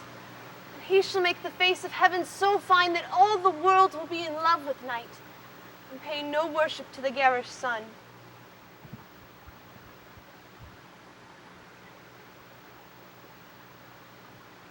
Oh, I have bought the mansion of a love and not yet possessed it. I am sold and not yet enjoyed. So tedious is this day as is the night before some festival to an impatient child that hath new robes and may not wear them. Here comes my nurse, and she brings news, and every tongue that speaks but Romeo's name speaks heavenly eloquence. What news? What hast thou there, the cords that Romeo bid thee fetch? Aye, the cords. Ay me, what news? Why dost thou wring thy hands? Oh, we're a day he's dead. He's dead. We are undone, lady, we are undone. He's gone, he's killed, he's dead. What devil art thou that dost torment me thus? This torture should be roared in dismal hell. Hath Romeo slain himself? Oh, say thou but I, and that bare foul eye shall poison more than the death-darting eye of a cockatrice. I am not I, if there be such an eye, or those eyes shut that makes the answer I. If he is slain, say I, if not, no.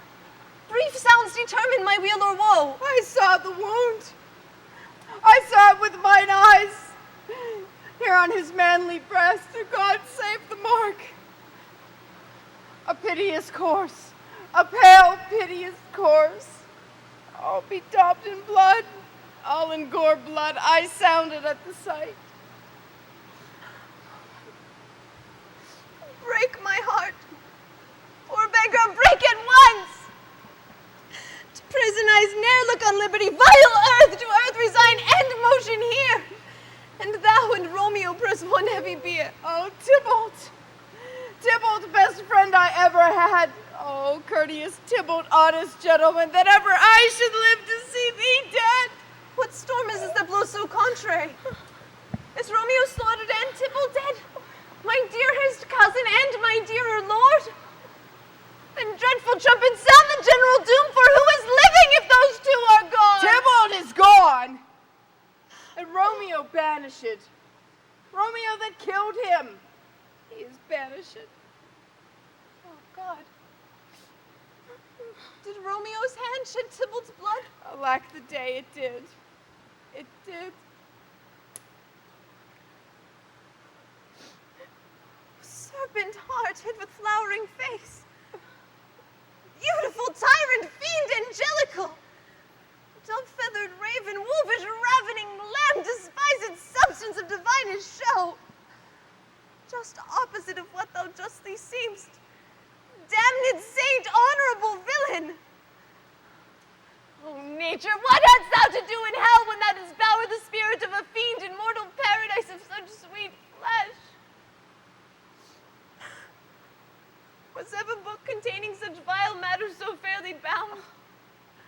That deceit should dwell in such a gorgeous palace. There's no trust, no faith, no honesty in men.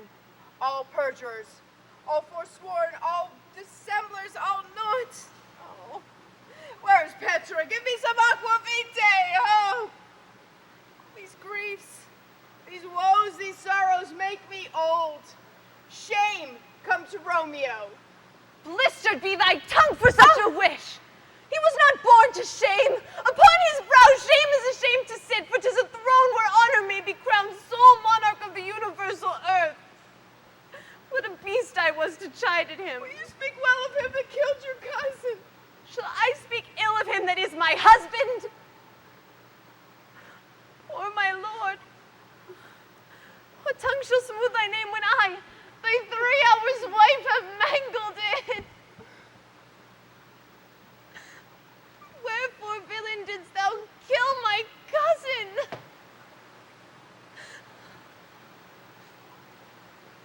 That villain cousin would have slain my husband. Back, foolish tears. Back to your native spring. These tributary drops belong to woe, which you mistaking offer up to joy. My husband lives that Tybalt would have slain, and Tybalt's dead that would have slain my husband. All this is comfort.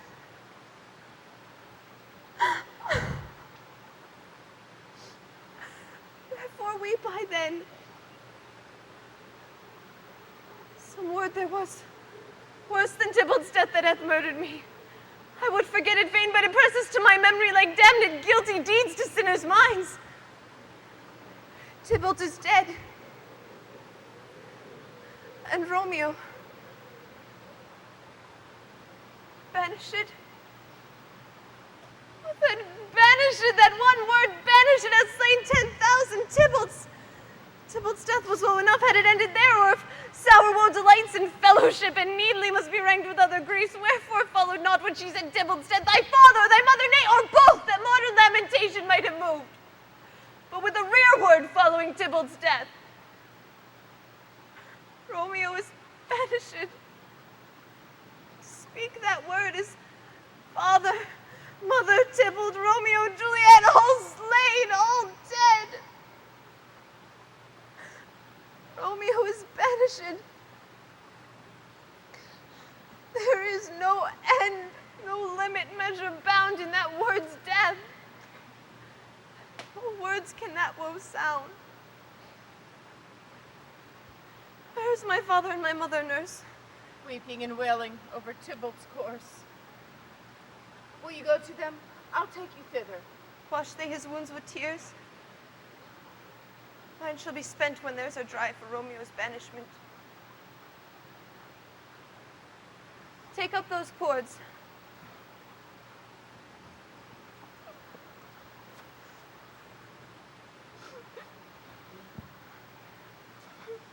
Poor Rose. You are beguiled. You and I both. For Romeo is exiled. He made you for a highway to my bed, and I, a maid, die maiden widowed. Come, courts. Come, nurse. All to my wedding bed. And death, not Romeo, take my maidenhead. Oh, hie to your chamber. I will find Romeo to comfort you. I wot well where he is. Hark you, Romeo will be here at night. He is hidden at Lawrence's cell. Oh, find him. Give this ring to my true knight, and bid him come to take his last farewell.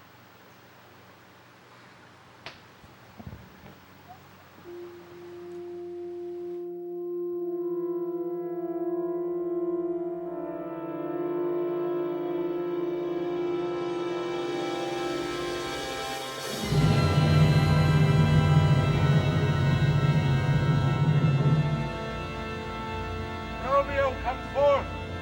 Come forth, thou fearful man! Affliction is enamored of thy parts, and thou art wedded to calamity. Father, what news? What is the prince's doom? What sorrow craves acquaintance at my hand that I yet know not? Too familiar is my dear son with such sour company. I bring tidings of the prince's doom. What less than doomsday is the prince's doom? A fairer judgment vanished from his lips, not body's death, but body's banishment. Banishment? Be merciful, say death. For exile hath more terror in his look, much more than death. Do not say banishment. Here from Verona art thou banished. Be patient, the world is broad and wide. There is no world without Verona walls, but purgatory, torture, hell itself. Hence banished is banished from the world, and world's exile is death. Calling death banished, thou cuts my hair off with a golden axe and smiles upon the stroke that murders me. Oh, deadly sin! Oh, rude unthankfulness! Thy fault our law calls death, but the kind prince, taking thy part, hath rushed aside the law, and turned that black word death to banishment. This is dear mercy, and thou seest it not. 'Tis torture and not mercy. Heaven is here, where Juliet lives. And every cat and dog and little mouse, every unworthy thing live here in heaven and may look on her. But Romeo may not, he is banished. More honorable state, more validity, more courtship, living carrion flies than Romeo. They may seize upon the white wonder of Juliet's hand and steal immortal blessings from her lips, who even in pure and vestal modesty still blushes, thinking their own kiss is sin. But Romeo may not, he is banished. Flies may do this, but I from this must fly. And sayest thou, yet exile is not death? Hast thou no poison mixed, no sharp ground knife, no sudden mean of death, being ne'er so mean to banish it to kill me?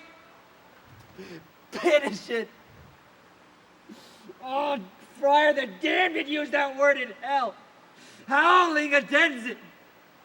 Knowest thou the heart, being a divine, a ghostly confessor, a sin absolver, and my friend professed to mangle me with that word banish it. Oh, thou fond madman, hear me a little speak. No, that was speak again of banishment. No, I'll give thee armor to keep off that word. Adversity, sweet milk, philosophy, to comfort thee, though thou art banished. Yet banished! Hang up philosophy unless philosophy can make a Juliet. Just plan it down, reverse the prince's doom, and helps not, it prevails not, talk no more. So I see, madmen have no ears. How should they when the wise men have no eyes? Oh, let me dispute with thee of thy estate. Thou canst not speak of what thou dost not feel. Wert thou as young as I, Juliet thy love, and our but married, Tybalt murder and doting like me, and like me banishing, then mightest thou speak. Then mightest thou tear thy hair and fall upon the ground as I do now, taking the measure of an unmade grave. Arise, one knocks. Hide thyself, good Romeo. Not I, unless the breath of heart-sick groans mislike enfold me from the search of eyes. Oh, hark, how they knock! Who's there? Romeo, arise, thou shalt be taken. Stay a while. Oh, stand up. Run to my study. By and by. God's will, what simpleness is this? I come. Who knocks so hard? Not banishment. What's your will? Let me in and you will know my errand. I come from Lady Juliet. Oh, Friar. Oh, holy Friar, where is my lady's lord? Where is Romeo? There on the ground with his own tears made drunk. Oh, he is even in my lady's case. Oh, woeful sympathy, piteous predicament, even so lies she. Blubbering and weeping, weeping and blubbering. Stand! Stand and you be a man for her sake. For Juliet's sake. Arise and stand. Why should you fall in so deep an O? Nurse. Oh, sir. Oh, sir, death's the end of all. Speakest thou of Juliet? How is it with her? Does she not think me an old murderer now that I have stained the childhood of our joy with blood removed but little from her own? Where is she and how does she? And what says my concealed lady to her cancelled love? She says nothing, but weeps. And weeps and down on her bed falls and then up again and on Tybalt calls and then Romeo cries and then down falls again. As if that name shot from the deadly level of a gun to murder her. As that name's cursed and it did murder her against me. Oh, tell me, Friar, tell me, in what vile part of this anatomy doth my name lodge? Tell me that I may sack the hateful mansion! Hold thy desperate hand! Art thou a man? Thy form cries out thou art. Thy tears are womanish. Thy wild acts denote the unreasonable fury of a beast. Unseemly woman in a seeming man, ill-beseeming beast in seeming both. Thou hast amazed me. By my holy order, I thought thy disposition better tempered. What? Lousy man! Thy Juliet is alive, for whose dear sake thou wast but lately dead. There art thou happy. Tybalt would kill thee. Thou slewest Tybalt. There art thou happy. The law that promised death becomes thy friend and changes it to exile. There art thou happy. A pack of blessings light upon thy back. Happiness courts thee in her best array. And like a mishaven and sullen wench, thou pounce upon thy fortune and thy love. Take heed, for such die miserable. Go. Get thee to thy love as was decreed. Ascend her chamber, hence, and comfort her. But look thou, stay not till the watch be set, for then thou canst not pass to Mantua, where thou shalt live, till we find time to blaze your marriage, reconcile your friends, beg pardon of the prince, and call thee back with 20,000 times more joy than thou wentst forth in lamentation. Nurse, go before. Commend me to thy lady. Peter, hasten all the house to bed, as heavy grief is make them apt to. Romeo is coming. Oh, Lord. Lord, I could have stayed all night to hear such counsel. Oh, what learning is. My lord, I will tell my lady you will come. Do so and bid my sweet prepare to chide. Here, sir. A ring she bade me give you, sir. How you make haste, for it grows very late. Oh, how well my comfort is revived by this. Go, get thee gone. But look thou, here stands all your state. Either be gone before the watch be set, or disguised from hence at break of day. Sojourn to Mantua. I'll find out your man, and he shall signify from time to time every good hap to you that chances here. Give me thy hand. 'Tis late. Farewell. Good night.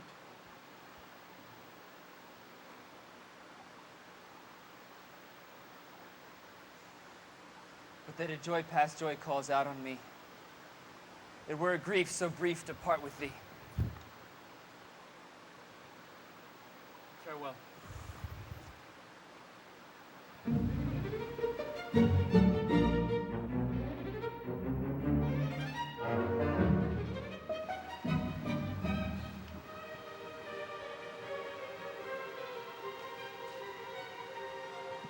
Things have fallen out, sir, so unluckily that we have had no time to move our daughter.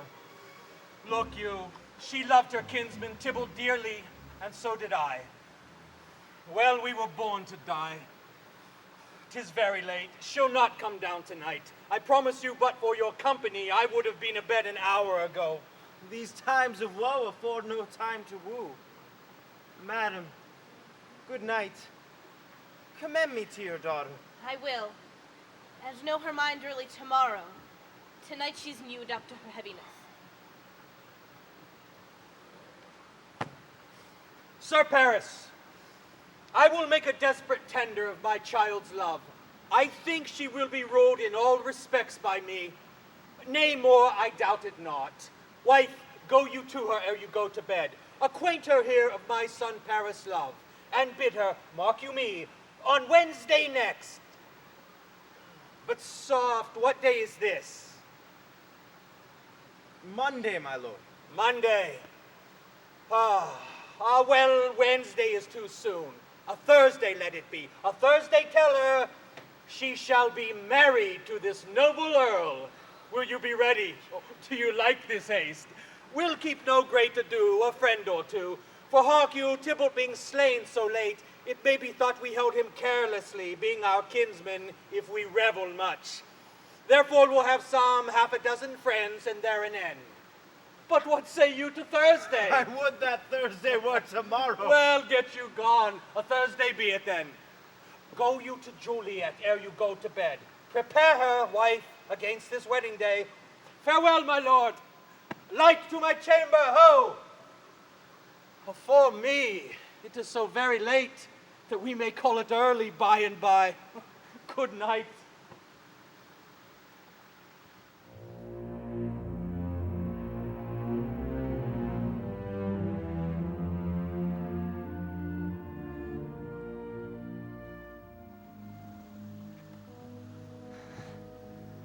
Wilt thou be gone?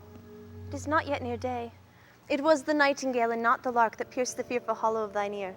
Nightly she sings in yon pomegranate tree. Believe me, love, it was the nightingale.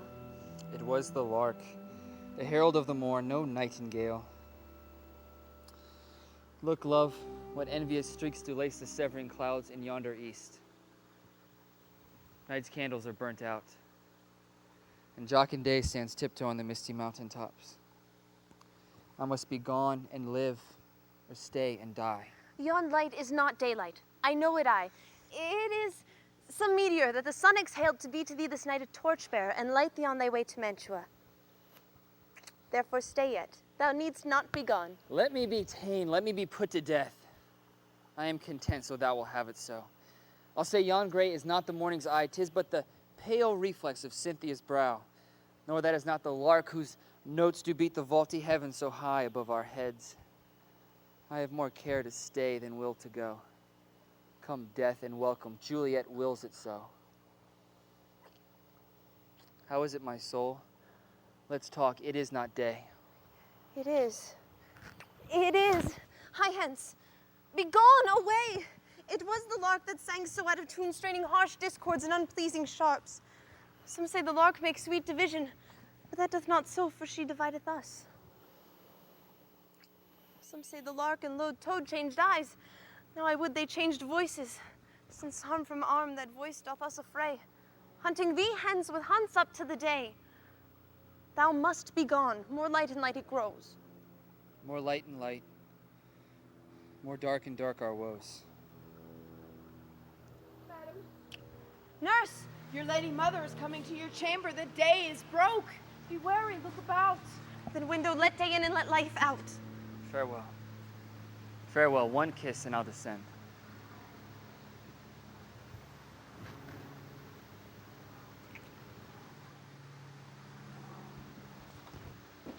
Art thou gone so? Love, Lord, I husband, friend? I must hear from thee every day in the hour, for in a minute there are many days. By this count I shall be much in years ere I again behold my Romeo. Farewell. I will omit no opportunity that may convey my greetings, love, to thee. Thinkest thou we shall ever meet again? I doubt it not. And all these woes shall serve for sweet discourses in our times to come. Oh God, I have an ill-dividing soul. Methinks I see thee, thou art so low as one dead within a tomb. Either my eyesight fails or thou look'st pale. Trust me, love. In my eyes, so do you. Dry sorrow drinks our blood.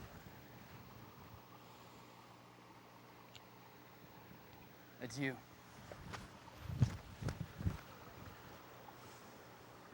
Adieu.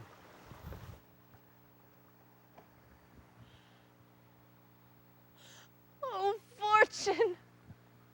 Fortune, all men call thee fickle! If thou art fickle, what dost thou with he that is renowned for faith? Be fickle, and then I hope thou wilt not keep him long, but send him back.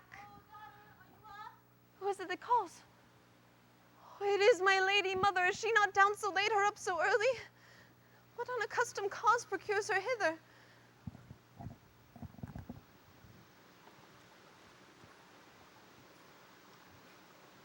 Juliet! How now, Juliet? Madam, I am not well. No more weeping for your cousin's death. What? Wilt thou wash him from his grave with tears? And if thou couldst not make him live, and therefore have done. Some grief shows much of love, but much of grief shows still some want of wit. Yet let me weep such a feeling loss. So shall you feel the loss, but not the friend which you weep for.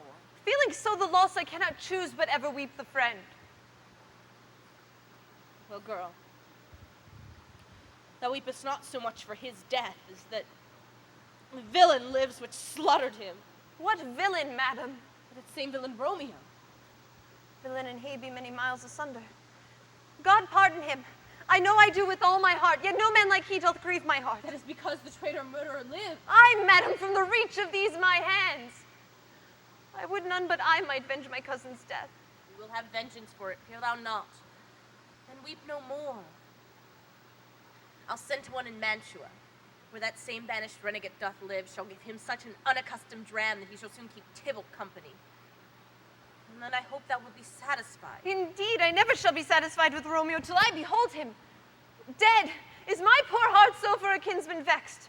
If thou could find a man to bear a poison, I would temper it, that upon receipt thereof Romeo should soon sleep in quiet. Oh, how my heart abhors to hear him named and cannot come to him to wreak the love I bore my cousin upon the body that has slaughtered him. Find thou the means, and I'll find such a man. Now I'll tell thee joyful tidings, girl.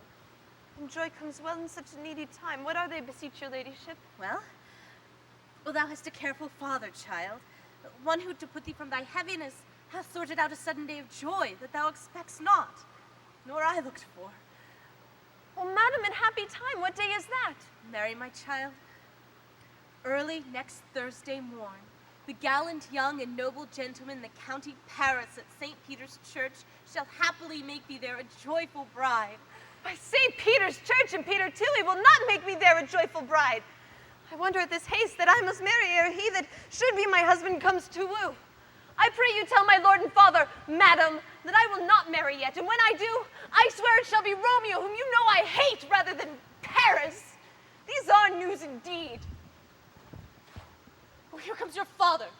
Tell him so yourself, and see how he will take it in your hands. When the sun sets, the earth doth drizzle dew, but for the sunset of my brother's son, it rains downright. How now, a conduit girl? What, still in tears, evermore showering? In one little body thou counterfeits a bark, a sea, a wind. For still thy eyes, which I may call the sea, do ebb and flow with tears. The bark thy body is, sailing in this salt flood. The winds thy sighs, who raging with thy tears, and they with them, without a sudden calm will overset thy tempest-tossed body. How now, wife? Have you delivered to her our decree? Aye, sir. But she will none. She gives you thanks. I would the fool were married to her grave. Soft, take me with you. Take me with you, wife. How will she none? Doth she not give us thanks? Is she not proud? Doth she not count her blessed, unworthy as she is, that we have brought so worthy a gentleman to be her bride? Not proud you have, but thankful you have. Proud can I never be of what I hate, but thankful even for hate that is meant love. How? Chopped logic? What is this? Proud, and I thank you not, and yet not proud? Mistress minion you? Oh, thank me no thankings, no proud me no prouds, but fettle your fine joints gainst Thursday next to go with Paris to St. Peter's Church, or I will drag thee on a hurdle thither. Out, you green sickness carrion! Out, you baggage! You tallow face! Fie, what are you, mad? Good father, I beseech you on my knees, hear me with patience, but to speak a word. Hang thee, young baggage, disobedient wretch! I tell thee what, get thee to church a Thursday, or never have to look me in the face. Well, speak not, reply not, do not answer me. My fingers itch!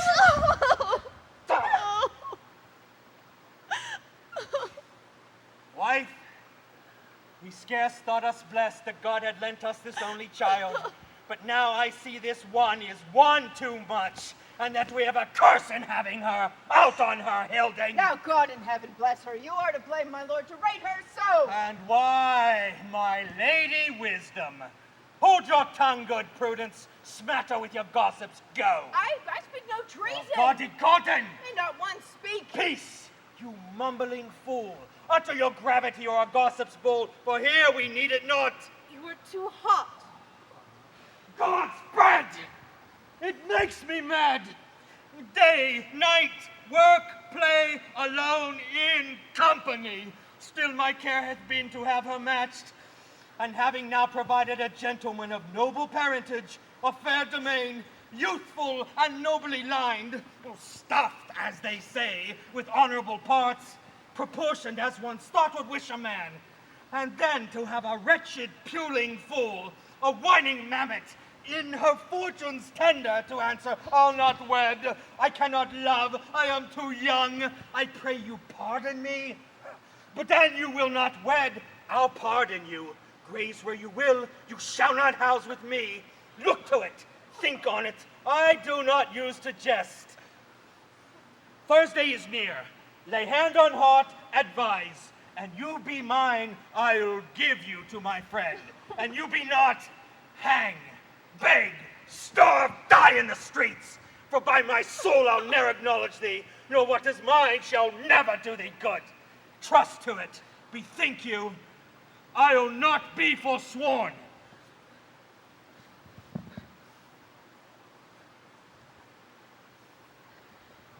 Is there no pity sitting in the clouds and to the bottom of my grief. Sweet my mother, cast me not away. Delay this marriage for a month, a week. Or I pray you make my bridal bed in that dim monument where Tybalt lies. Talk not to me, for I'll not speak a word. Do as thou wilt, for I have done with thee.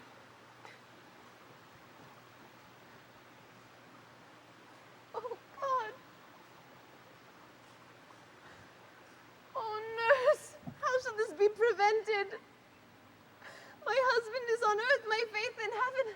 How shall that faith return again to earth unless that husband sent it me from heaven by leaving earth? Comfort me, counsel me. Alack. Alack, that heaven should practice such stratagems upon so soft a subject as myself. What sayest thou?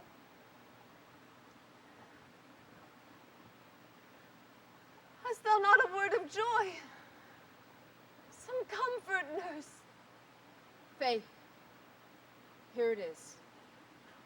Romeo is banished, and all the world to nothing, that he dares ne'er come back to challenge you. Or if he do, it must needs be by stealth. And since the case stands as now it doth, I think it best you marry with the county. Oh, he's a lovely gentleman. Romeo's a dishclout to him. And any who, madam, hath not so green, so quick, so fair an eye as Paris hath. Be sure, my very heart, I think you are happy in this second match, for it excels your first. Or if it did not, your first is dead. Or 'twere as good he were as living here and you no use of him. Speakest thou from thy heart? And from my soul too, else beshrew them both. Amen. What? Well, thou hast comforted me marvelous much. I pray you go in and tell my lady that I am gone, having displeased my father to Lawrence cell to beg confession and to be absolved. Marry, I will, and this is wisely done.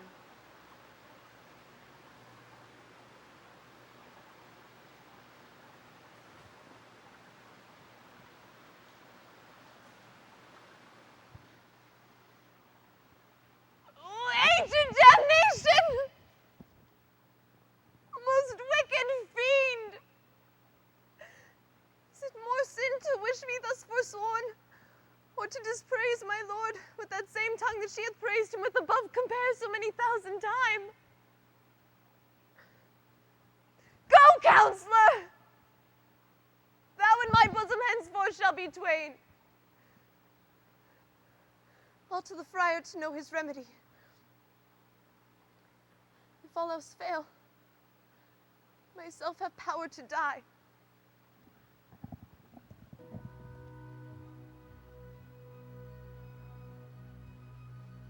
Thursday, sir. The time is very short. My father Capulet would have it so, and I am nothing slow to slack his haste. You say the lady doth not, you do not know the lady's mind. Uneven is the course, I like it not. Immoderately she weeps for Tybalt's death, and therefore have I little talked of love, for Venus smiles not in a house of tears. Now, sir, her father counts it dangerous that she doth give her sorrow so much sway, and in his wisdom haste our marriage to stop the inundation of her tears, which, too much minded by herself alone, may be put to her from society. Now do you know the reason for this haste? I would I knew not the reason it should be slowed. Here comes the lady toward my cell. Happily met, my lady and my wife? That may be, sir, when I may be a wife. That maybe must be on Thursday next. What must be, shall be. That's a certain text. Come you to make confession to this father? To answer that, I should confess to you. Do not deny to him that you love me. I will confess to you that I love him. As I'm sure you will confess that you do love me. If I do so, sir, it shall be for more of a price, being spoke behind your back rather than to your face. Poor soul. Thy face is much abused with tears. tears have got little victory in that, for it was bad enough before their spite. Thou wrong'st it more than tears with that report. It is not slander, sir, that speaks truth. And what I spake to my face. Thy face is mine, and thou hast slandered it. That may be, for it is not mine own. Are you at leisure, Holy Father, now, or shall I come to you at evening mass? My leisure serves me, pensive daughter, now. My lord, we must entreat the time alone. God shield I should disturb devotion. Juliet, on Thursday early I will rouse ye. Until then, adieu. And keep this holy kiss. Shut the door, and when thou hast done so, come weep with me, past hope, past cure, past help. Oh, Juliet, I already know thy grief. It strains me past the compass of my wits. I hear thou must, and nothing may prorogue it, on Thursday next be married to this county. Tell me not, friar, that thou hearest of this. Must thou tell me how I may prevent it? If in thy wisdom thou canst give me no help, do thou but call my resolution wise. And with this knife I'll help it presently. God joined my heart in Romeo's. Thou our hands, and ere this hand by thee to Romeo wed shall be the label to another deed. Or my true heart in treacherous revolt turn to another, this shall slay them both. Therefore out of thy long experience time give me present counsel. Or behold, twixt me and my extremities this bloody knife shall play the umpire, arbitrating that which the commission of thy years and art canst to no issue of true honor bring. Be not so long to speak, I long to die if what thou speak not of remedy. Oh, hold thy desperate hand. I do spy a kind of hope, which craves as desperate an execution as that is desperate which we would prevent. If, rather than to marry County Paris, thou hast the strength of will to slay thyself, then it is like thou wilt undertake a thing like death, to chide away this shame that copest with death himself to escape from it. If thou darest, I'll give thee remedy. Bid me leap rather than marry Paris off the battlements of any tower. Walk in thievish ways, bid me lurk where serpents lie, chain me with roaring bears. Hide me nightly in a charnel house, or covered quite with ricky shanks and yellow chapless skulls. Bid me go into a new-made grave. Make me hide with a dead man in his shroud. Things to have heard them talked of had made me tremble, and I will do them without fear or doubt to live an unstained wife to my true love. Hold then. Look thou, go home, be merry, consent to marry Paris. Tomorrow night, look thou lie alone, let not the nurse lie with thee in thy chamber. Take thou this vial, being then in bed, and this distilled liquor drink thou off. The roses in thy cheeks and lips shall fade to wanny ashes. Each part shall stiff and stark and cold appear like death. And in this borrowed likeness of shrunk death thou shalt continue 42 hours, and then awake as from a pleasant sleep. Now, when the bridegroom in the morning comes to rouse thee from thy bed, there art thou dead. In the meantime, against thou shalt awake, shall Romeo know our drift by my letters. And that very night shall Romeo bear thee hence to Mantua, if no inconstant toy or womanish fear abates thy valor in the acting it. Give me, tell me not to fear. Go, get thee gone. Be strong and prosperous in your intent. I'll send a friar with speed with my letters to thy lord. Love shall give me strength, and strength shall help afford. Farewell, dear father.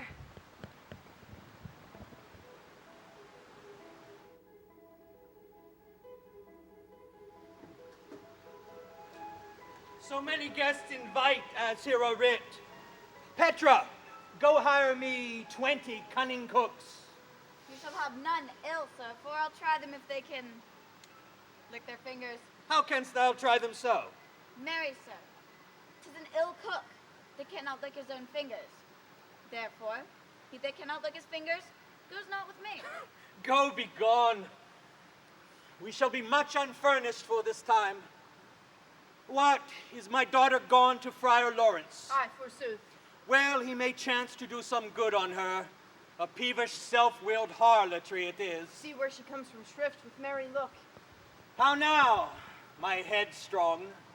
Where have you been gadding? Where I've learned me to repent the sin of disobedient opposition to you and your behest, and am enjoined by Holy Lawrence to fall prostrate here and beg your pardon. Pardon, I beseech you. Henceforward, I am ever ruled by you. Send for the county. Go tell him of this. I'll have this knot knit up tomorrow morning. I met the youthful lord at Lawrence South, and gave him what becomed love I might, not o'erstepping the bounds of modesty. Why, I am glad on't. This is well. Stand up. This is as should be. Let me see the county. Aye, Mary, go, I say, and fetch him hither. Now, afore God, this reverend holy friar, all our whole city is much bound to him. Nurse, will you come with me into my closet to help me sort such needful ornaments as you find fit to furnish me tomorrow? Oh, no, not till Thursday. There's time enough. Go, nurse, go with her. We'll to church tomorrow. Oh, we shall be short in our provision. 'Tis now near night. I will stir about, and all things shall be well, I warrant thee, wife. Go thou to Juliet, help to deck up her. I'll not to bed tonight. Let me alone. I'll play the huswife for this once. What? Ho! They're all forth. Well, I will walk myself to County Paris to prepare up him against tomorrow. My heart is wondrous light, since this same wayward girl is so reclaimed.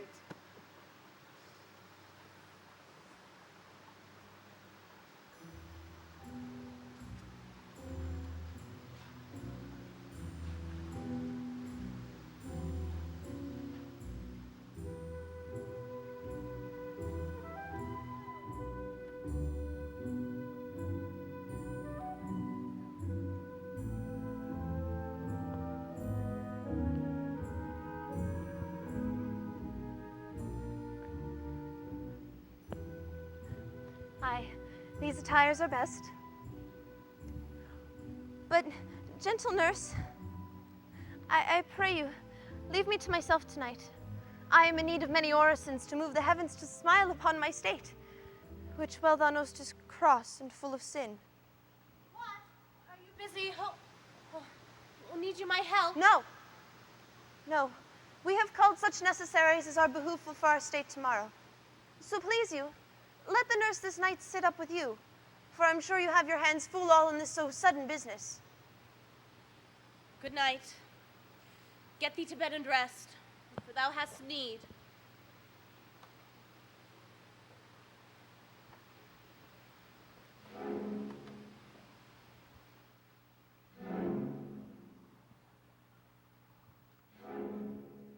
Farewell. God knows when we shall meet again.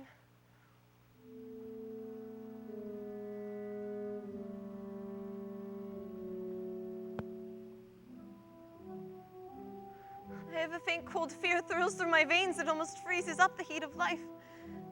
I'll call them back to comfort me. Nurse!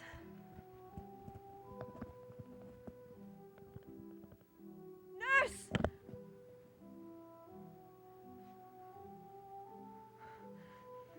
What should she do here?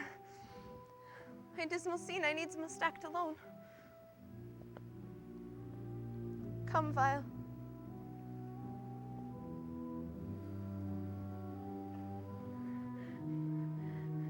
What if this mixture do not work at all?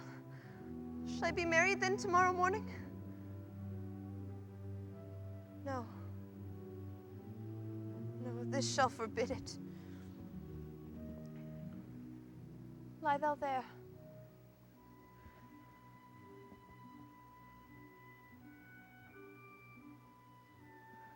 What if it be a poison the friar subtly hath ministered to have me dead? Lest in this marriage he should be dishonored because he married me before to Romeo. I fear it is. And yet methinks it should not, for he has still been tried a holy man. How if when I am laid into the tomb, I wake before the time my Romeo come to redeem me? There's a fearful point.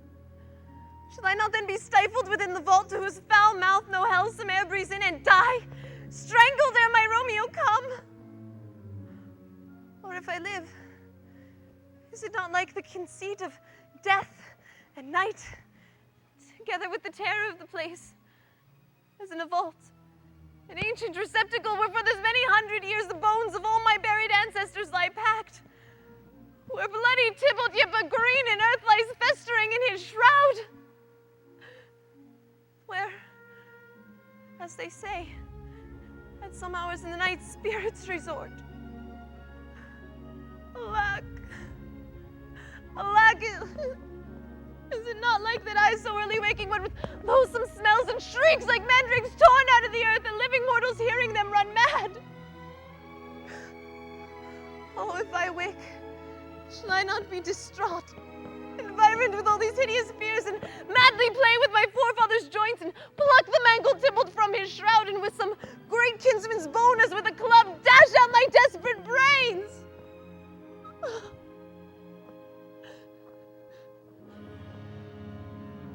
look. Methinks I see my cousin's ghost seeking out Romeo that did spit his body upon his rapier's point. Stay, Tybalt, stay! Romeo! Romeo!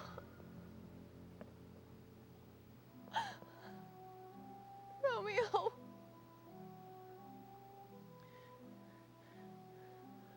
Here's drink.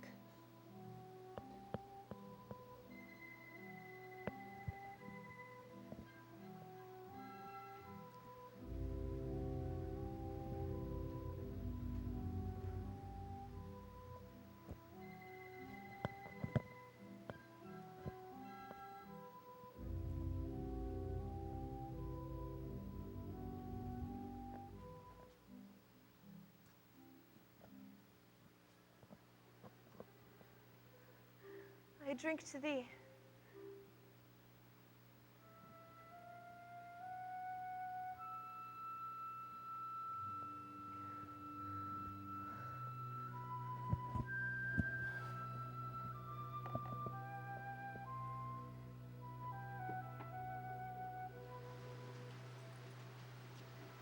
Hold. Take these peas and fetch more spices, nurse. They call for dates and quinces in the pastry. Come, stir! Stir, stir! The second cock hath crowed, the curfew bell hath rung, 'tis 3 o'clock. Look to the baked meats, good Angelica, spare not for cost. Go, you caught queen, go. Get you some rest. Faith, and you'll be sick tomorrow for this night's watching. No, not a whit. What? I have watched ere now all night for lesser cause, and ne'er been sick. Aye, you have been a mouse hunt in your time. But I will watch you from such watching now. A jealous hood, a jealous hood. Oh, now, fellow, what is there? Things for the cook, sir, but I know not what. Make haste, make haste. Sarah, fetch drier logs. Call Petra, she will show thee where they are. I have a head, sir, that will find out logs, and never trouble Petra for the matter. Mass and well said. A merry whoreson, huh? Thou shalt be loggerhead. Good faith, 'tis day. The county will be here with music straight, for so he said he would. I hear him near. Nurse! Wife! What ho! What nurse, I say? Go waken Juliet. Go and trim her up. I'll go and chat with Paris. Aye, make haste, make haste. The bridegroom, he is come already. Make haste, I say.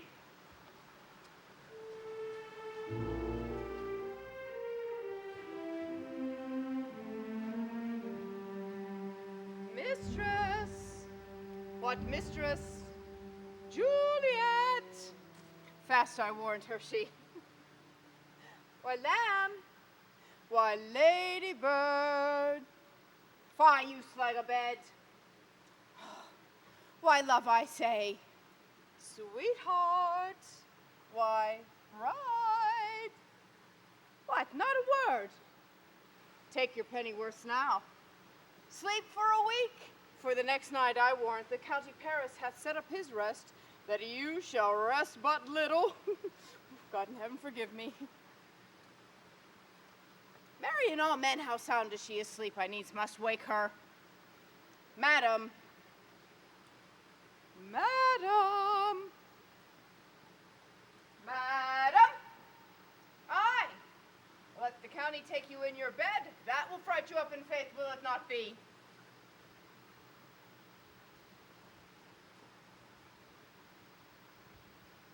What?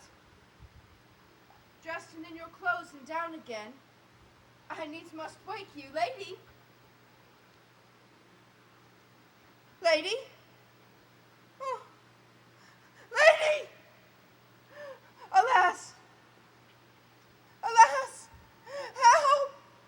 Help, my lady's dead! Oh, were a day that ever I was born. Some aqua vitae, oh! My lord! My lady! What noise is here? Oh, lamentable day! What's the matter? Look! Look! Oh, heavy day! Oh, me. Oh, my child. My only life. Revive! Look up! Or I will die with thee. Help! Help! Call help! For shame! Bring Juliet forth. Her lord is come. Dead! Deceased, alack the day she's dead! Alack the day she's dead. She's dead! She's Ah, dead! let me see her. Ah, alas, she's cold. Her blood is settled and her joints are stiff. Life and these lips have long been separated. Death lies on her like an untimely frost upon the sweetest flower of all the field. Oh, lamentable day! Oh, woeful time! Death that hath ta'en her hence to make me wail ties up my tongue and will not let me speak. Come, is the bride ready to go to church? Ready to go, but never to return. O son, the night before thy wedding day hath death lain with thy wife. There she lies, flower as she was, deflowered by him. Death is my son-in-law. Death is my heir. My daughter he hath wedded. I will die and leave him all. Life, living, all is death. Have I thought long to see this morning's face? Doth it give me such a sight as this? Accursed, unhappy, wretched, hateful day! Oh, woe! Oh, woe, oh, woeful, woeful day! Most miserable hour that ever time saw and lasting labor of his pilgrimage. Most lamentable day! Most woeful day that ever I did yet behold! One, poor poor and loving child! Oh, day! Oh, day! Oh, hateful day! One thing to rejoice and solace in, a cruel death of catship from my son! Never was seen so black a day as this. Oh, woeful day! Oh, woeful day! Beguiled! Divorced! Wronged! Spited! Slain! Despised, distressed, hated, martyred, killed. Most detestable death! Cruelly quite overthrown! Uncomfortable time, why camest thou now to murder? Murder or solemnity? Oh, love! Oh, life! Not life, but love in death! Oh, child, my soul and not my child. Dead art thou. Alack, my child is dead. And with my child, my joys are buried. East, ho, for shame. Confusion's cure lies not in these confusions. Heaven and yourself had a part in this fair maid. Now heaven hath all, and all the better is it for the maid.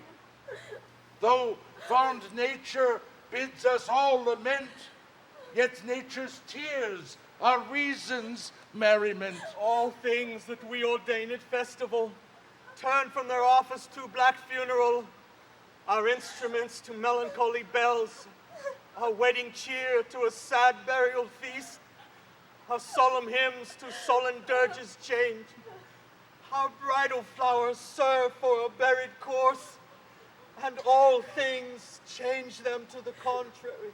Sir, go you in. Madam, go you with him. Sir Paris, go you in. The heavens do lower against you for some ill. Move them no farther by crossing their high will.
If I may trust the flattering truth of sleep,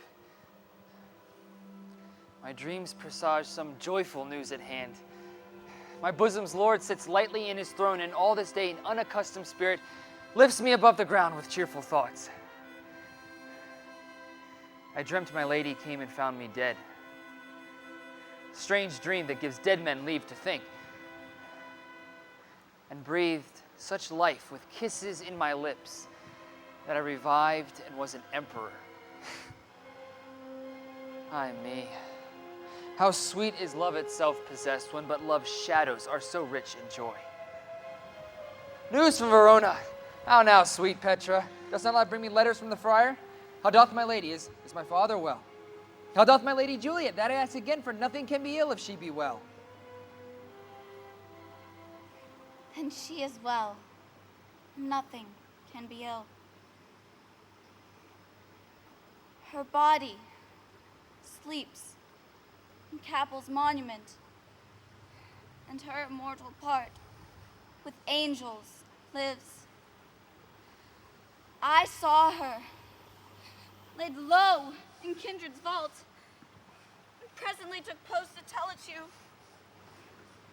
Oh, pardon me for bringing you these ill news, since you did leave it for my office, sir.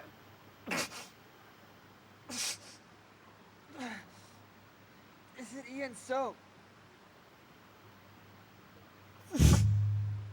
I defy you, stars! Thou knowest my lodging. Give me ink and paper. I will hence tonight. I do beseech you, sir, have patience. Your looks are pale and wild, and doomed towards the misadventure. Hush. Thou art deceived. Go and do the thing I bid thee do. Hast thou the letters to me from the friar? No, my good lord. No matter. Get thee gone. I'll be with thee straight. Well, Juliet,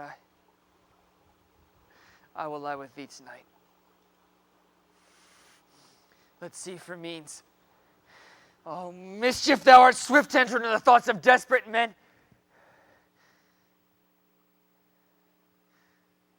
I do remember an apothecary, and hereabouts it dwells, which late I noted. Noting his penury, I said to myself, if there be a man who did need a poison mixed, whose sale is present death in Mantua, here lives a caitiff wretch would sell it him. Oh, this same thought did but forerun my need. And this same needy man must sell it me.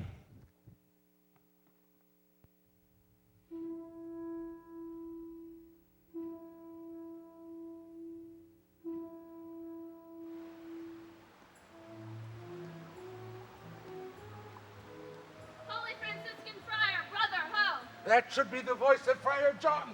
Welcome from Mantua. What says Romeo? If his will be writ, give me the letter. Going to find a barefoot brother out. One of our order to associate me here in the city, visiting the sick and finding him. The searchers of the town, suspecting that we both were in a house of the infectious pestilence, did rain sealed up the doors and would not let us forth. So that my speed to Mantua there was stayed. Who bear the letter to Romeo? I could not send it. Here it is again, nor get a messenger to bring it thee, so fearful were they of infection. Oh, unhappy fortune. By my holy order, the letter is not nice, but full of charge, of dear import, and the neglecting of it may do much danger. Friar John, go hence, get me an iron crow, and bring it straight into my cell. Brother, I'll go and bring it thee. Now must I to the monument alone. Within this 3 hours shall fair Juliet wake. Oh, she will beshrew me much that Romeo hath had no news of these accidents. I'll write again to Mantua, and lodge her in my cell till Romeo come. Ah, poor living corse, closed in a dead man's grave.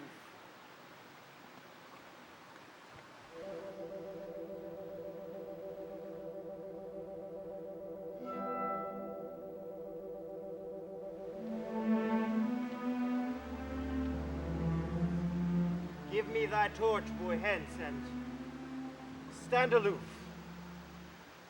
Yet, put it out, for I would not be seen. Under yon yew trees lay thee all alone, holding thy ear close to the hollow ground, so shall no foot upon the churchyard tread, being loose, unfirm with digging up of graves, but thou shalt hear it.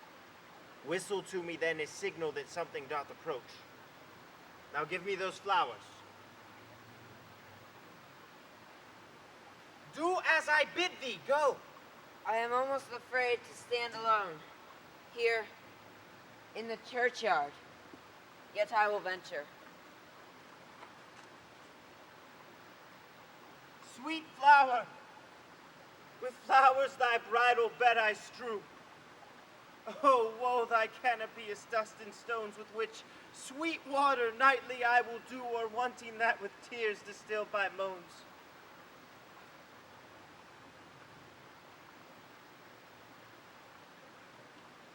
The obsequies that I will keep for thee each night will be to strew thy grave and weep.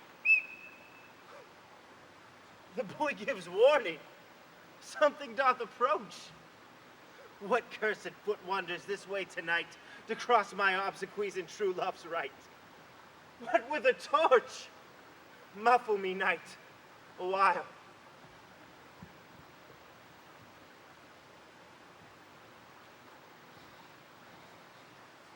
Hold. Take this letter. Early in the morning, see thou deliver it to my lord and father. Give me the light. Upon thy life, I charge thee, whate'er thou hearest or seest, stand all aloof, and do not interrupt me in my course. Why I descend into this bed of death is partly to behold my lady's face, but chiefly to take thence from her dead finger a precious ring, a ring I must use in dear employment. Therefore fly hence and leave me.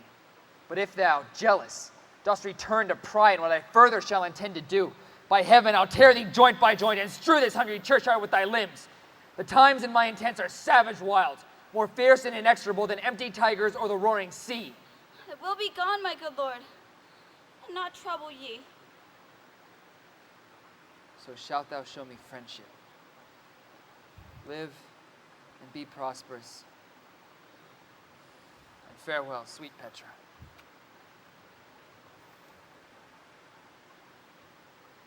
For all this same, I'll hide me hereabout.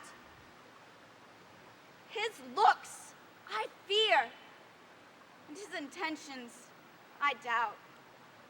Thou detestable maw, thou womb of death, gorged with the dearest morsel of the earth. Thus I enforce thy rotten jaws to open, and in despite I'll cram thee with more food. This is that banished haughty Montague that murdered my love's cousin, with which grief it is supposed the fair creature died, and now is here to do some villainous shame to the dead bodies. I will apprehend him. Stop thy unhallowed toil, vile Montague. Can vengeance be pursued further than death? Condemned villain, I do apprehend thee. Obey and go with me, for thou must die. I must indeed, and therefore come I hither. Good gentle youth, tempt not a desperate man. Fly hence and leave me. Think upon these gone. Let them affright thee. I beseech thee, youth, put not another sin upon my head by urging me to fury. Oh, be gone! By heaven, I love thee better than myself, for I come hither armed against myself. Stay not. Be gone. Live. And hereafter say a madman's mercy bid thee run away. I do defy thy conjuration, and apprehend thee for a felon here. Wilt thou provoke me? Then have at thee, boy. Oh Lord, they fight. I will go call the watch.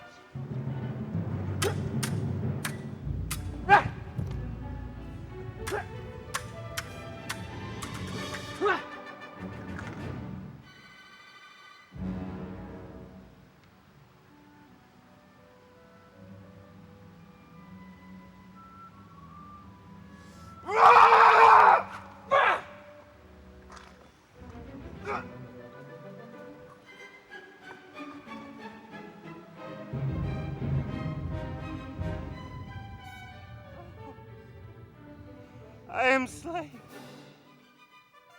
If thou be merciful, open the tomb. Lay me with Juliet.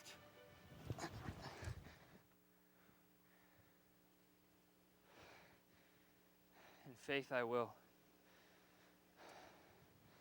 Let me peruse this face. Mercutio's kinsman, noble County Paris.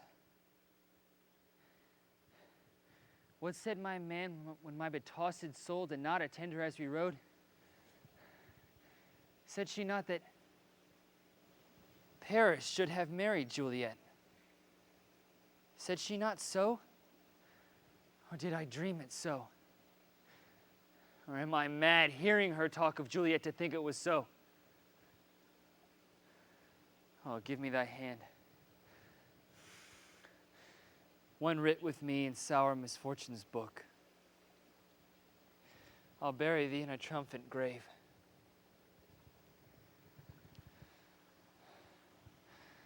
A grave? Oh no, a lantern slaughtered youth. For here lies Juliet, and her beauty makes this vault a feasting presence full of light.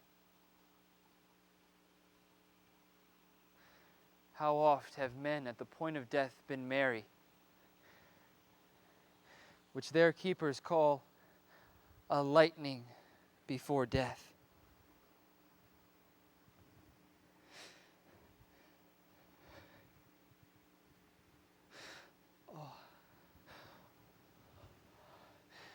Oh, how may I call this a lightning?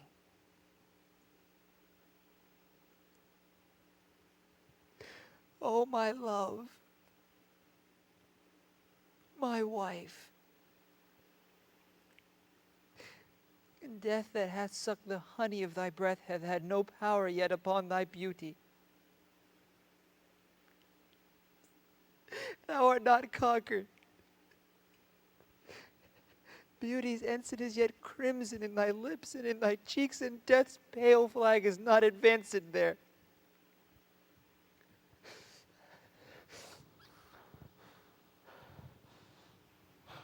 Tybalt, liest thou there in thy bloody sheet?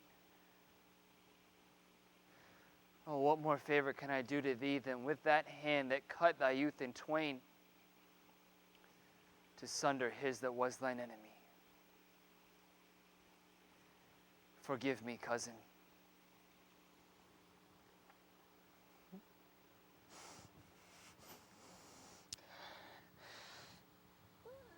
Ah, sweet Juliet, why art thou yet so fair? Am I to believe that unsubstantial death is amorous, and that the lean, abhorred monster keeps thee here in dark to be his paramour? For fear of that, I still will stay with thee, and never from this dim palace of night depart again. Oh, here will I remain, with worms that are thy chambermaids. Oh, here will I set up my everlasting rest, and shake the yoke of inauspicious stars from this world-wearied flesh. Eyes, look your last. Arms, take your last embrace. And lips, oh, you the doors of breath, seal with a righteous kiss a dateless bargain to engrossing death.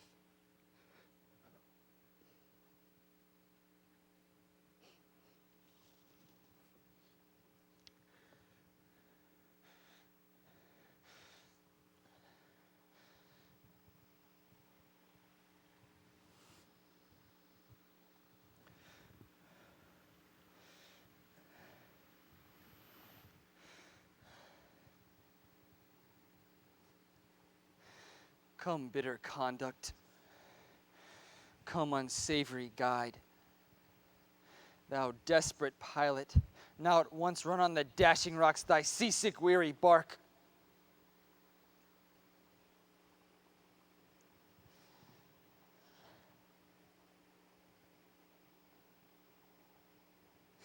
Here's to my love.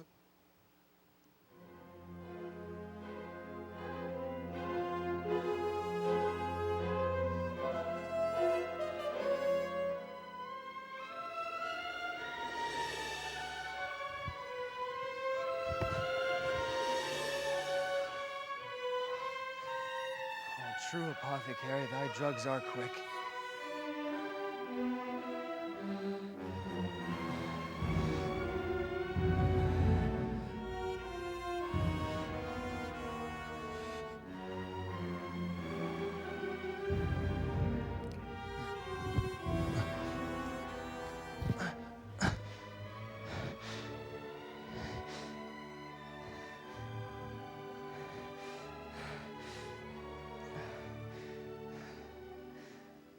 Thus, with a kiss, I die.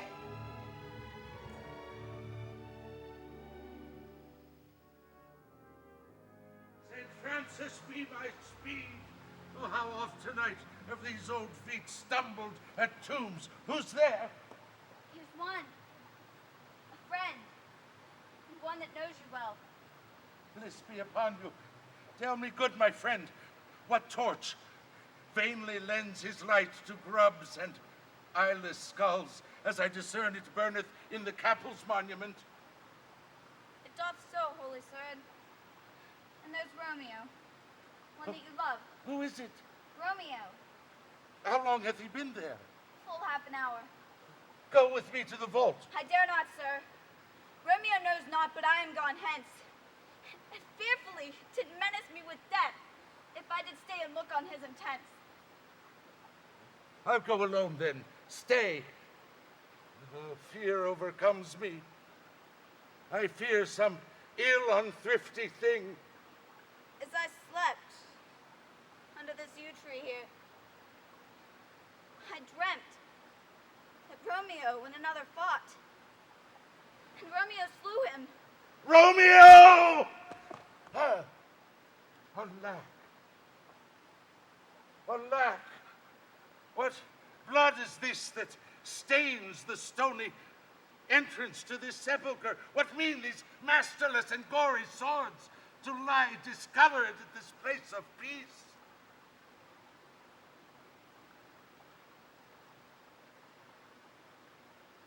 Romeo.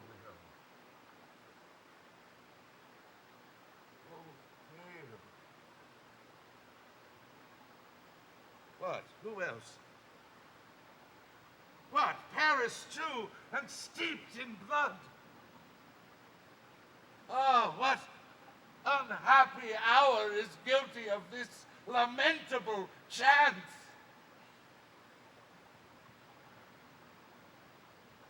Oh, the lady stirs.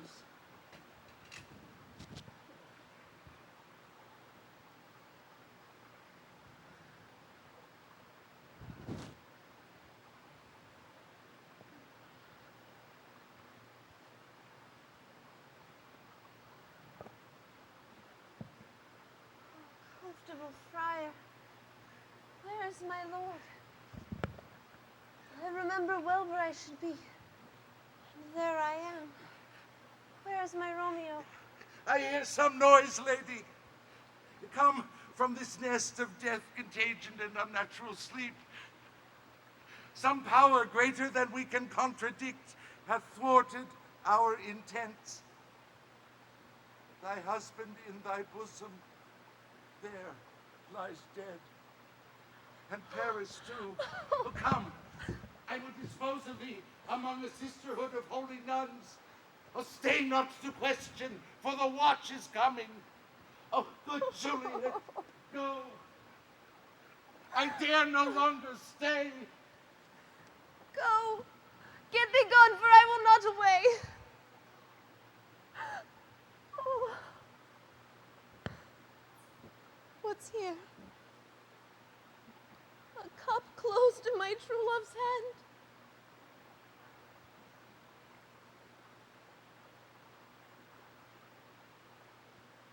Poison I see hath been his timeless end. Oh, Charles, drunk all and left no friendly drop to help me after.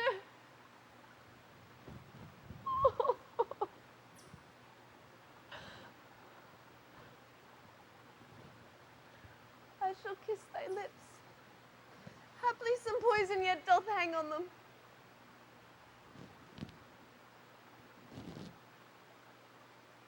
Thy lips are warm. This is the place, there, where the torch doth burn. Yea, noise. Then I'll be brief. Oh, happy dagger.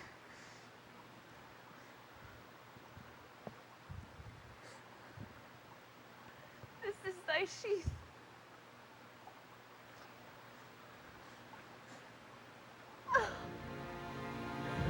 There, rust and let me die.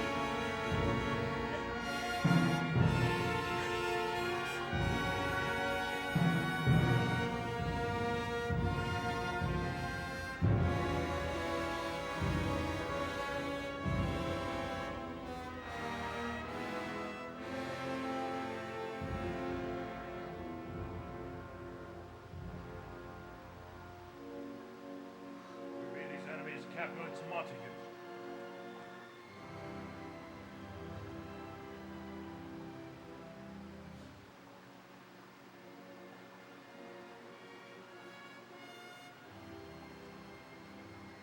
See what a scourge is laid upon your hate. That heaven finds means to kill your joys with love.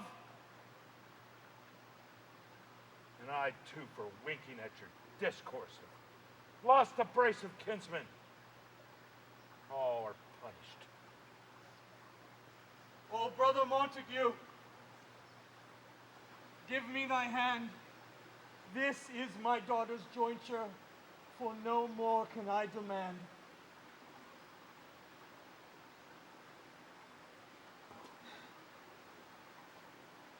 But I will give thee more, for I will raise her statue in pure gold, that whiles Verona by that name is known, there shall no figure at such a rate be set as that of true and faithful Juliet. As rich shall Romeo's by his ladies lie, poor sacrifices of our enmity.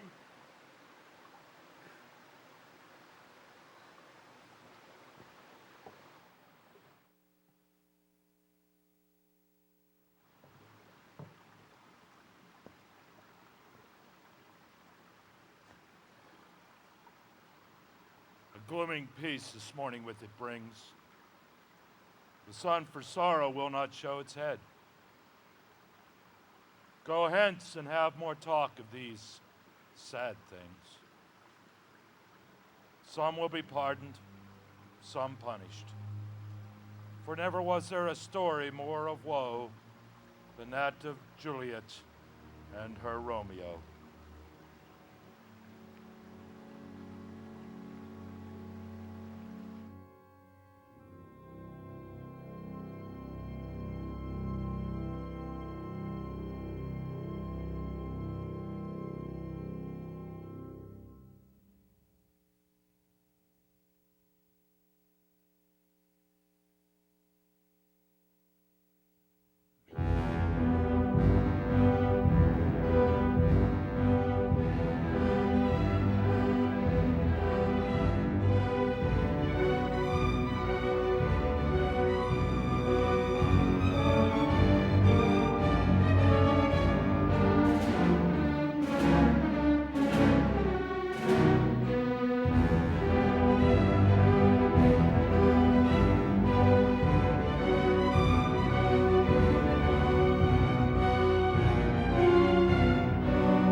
Thank you.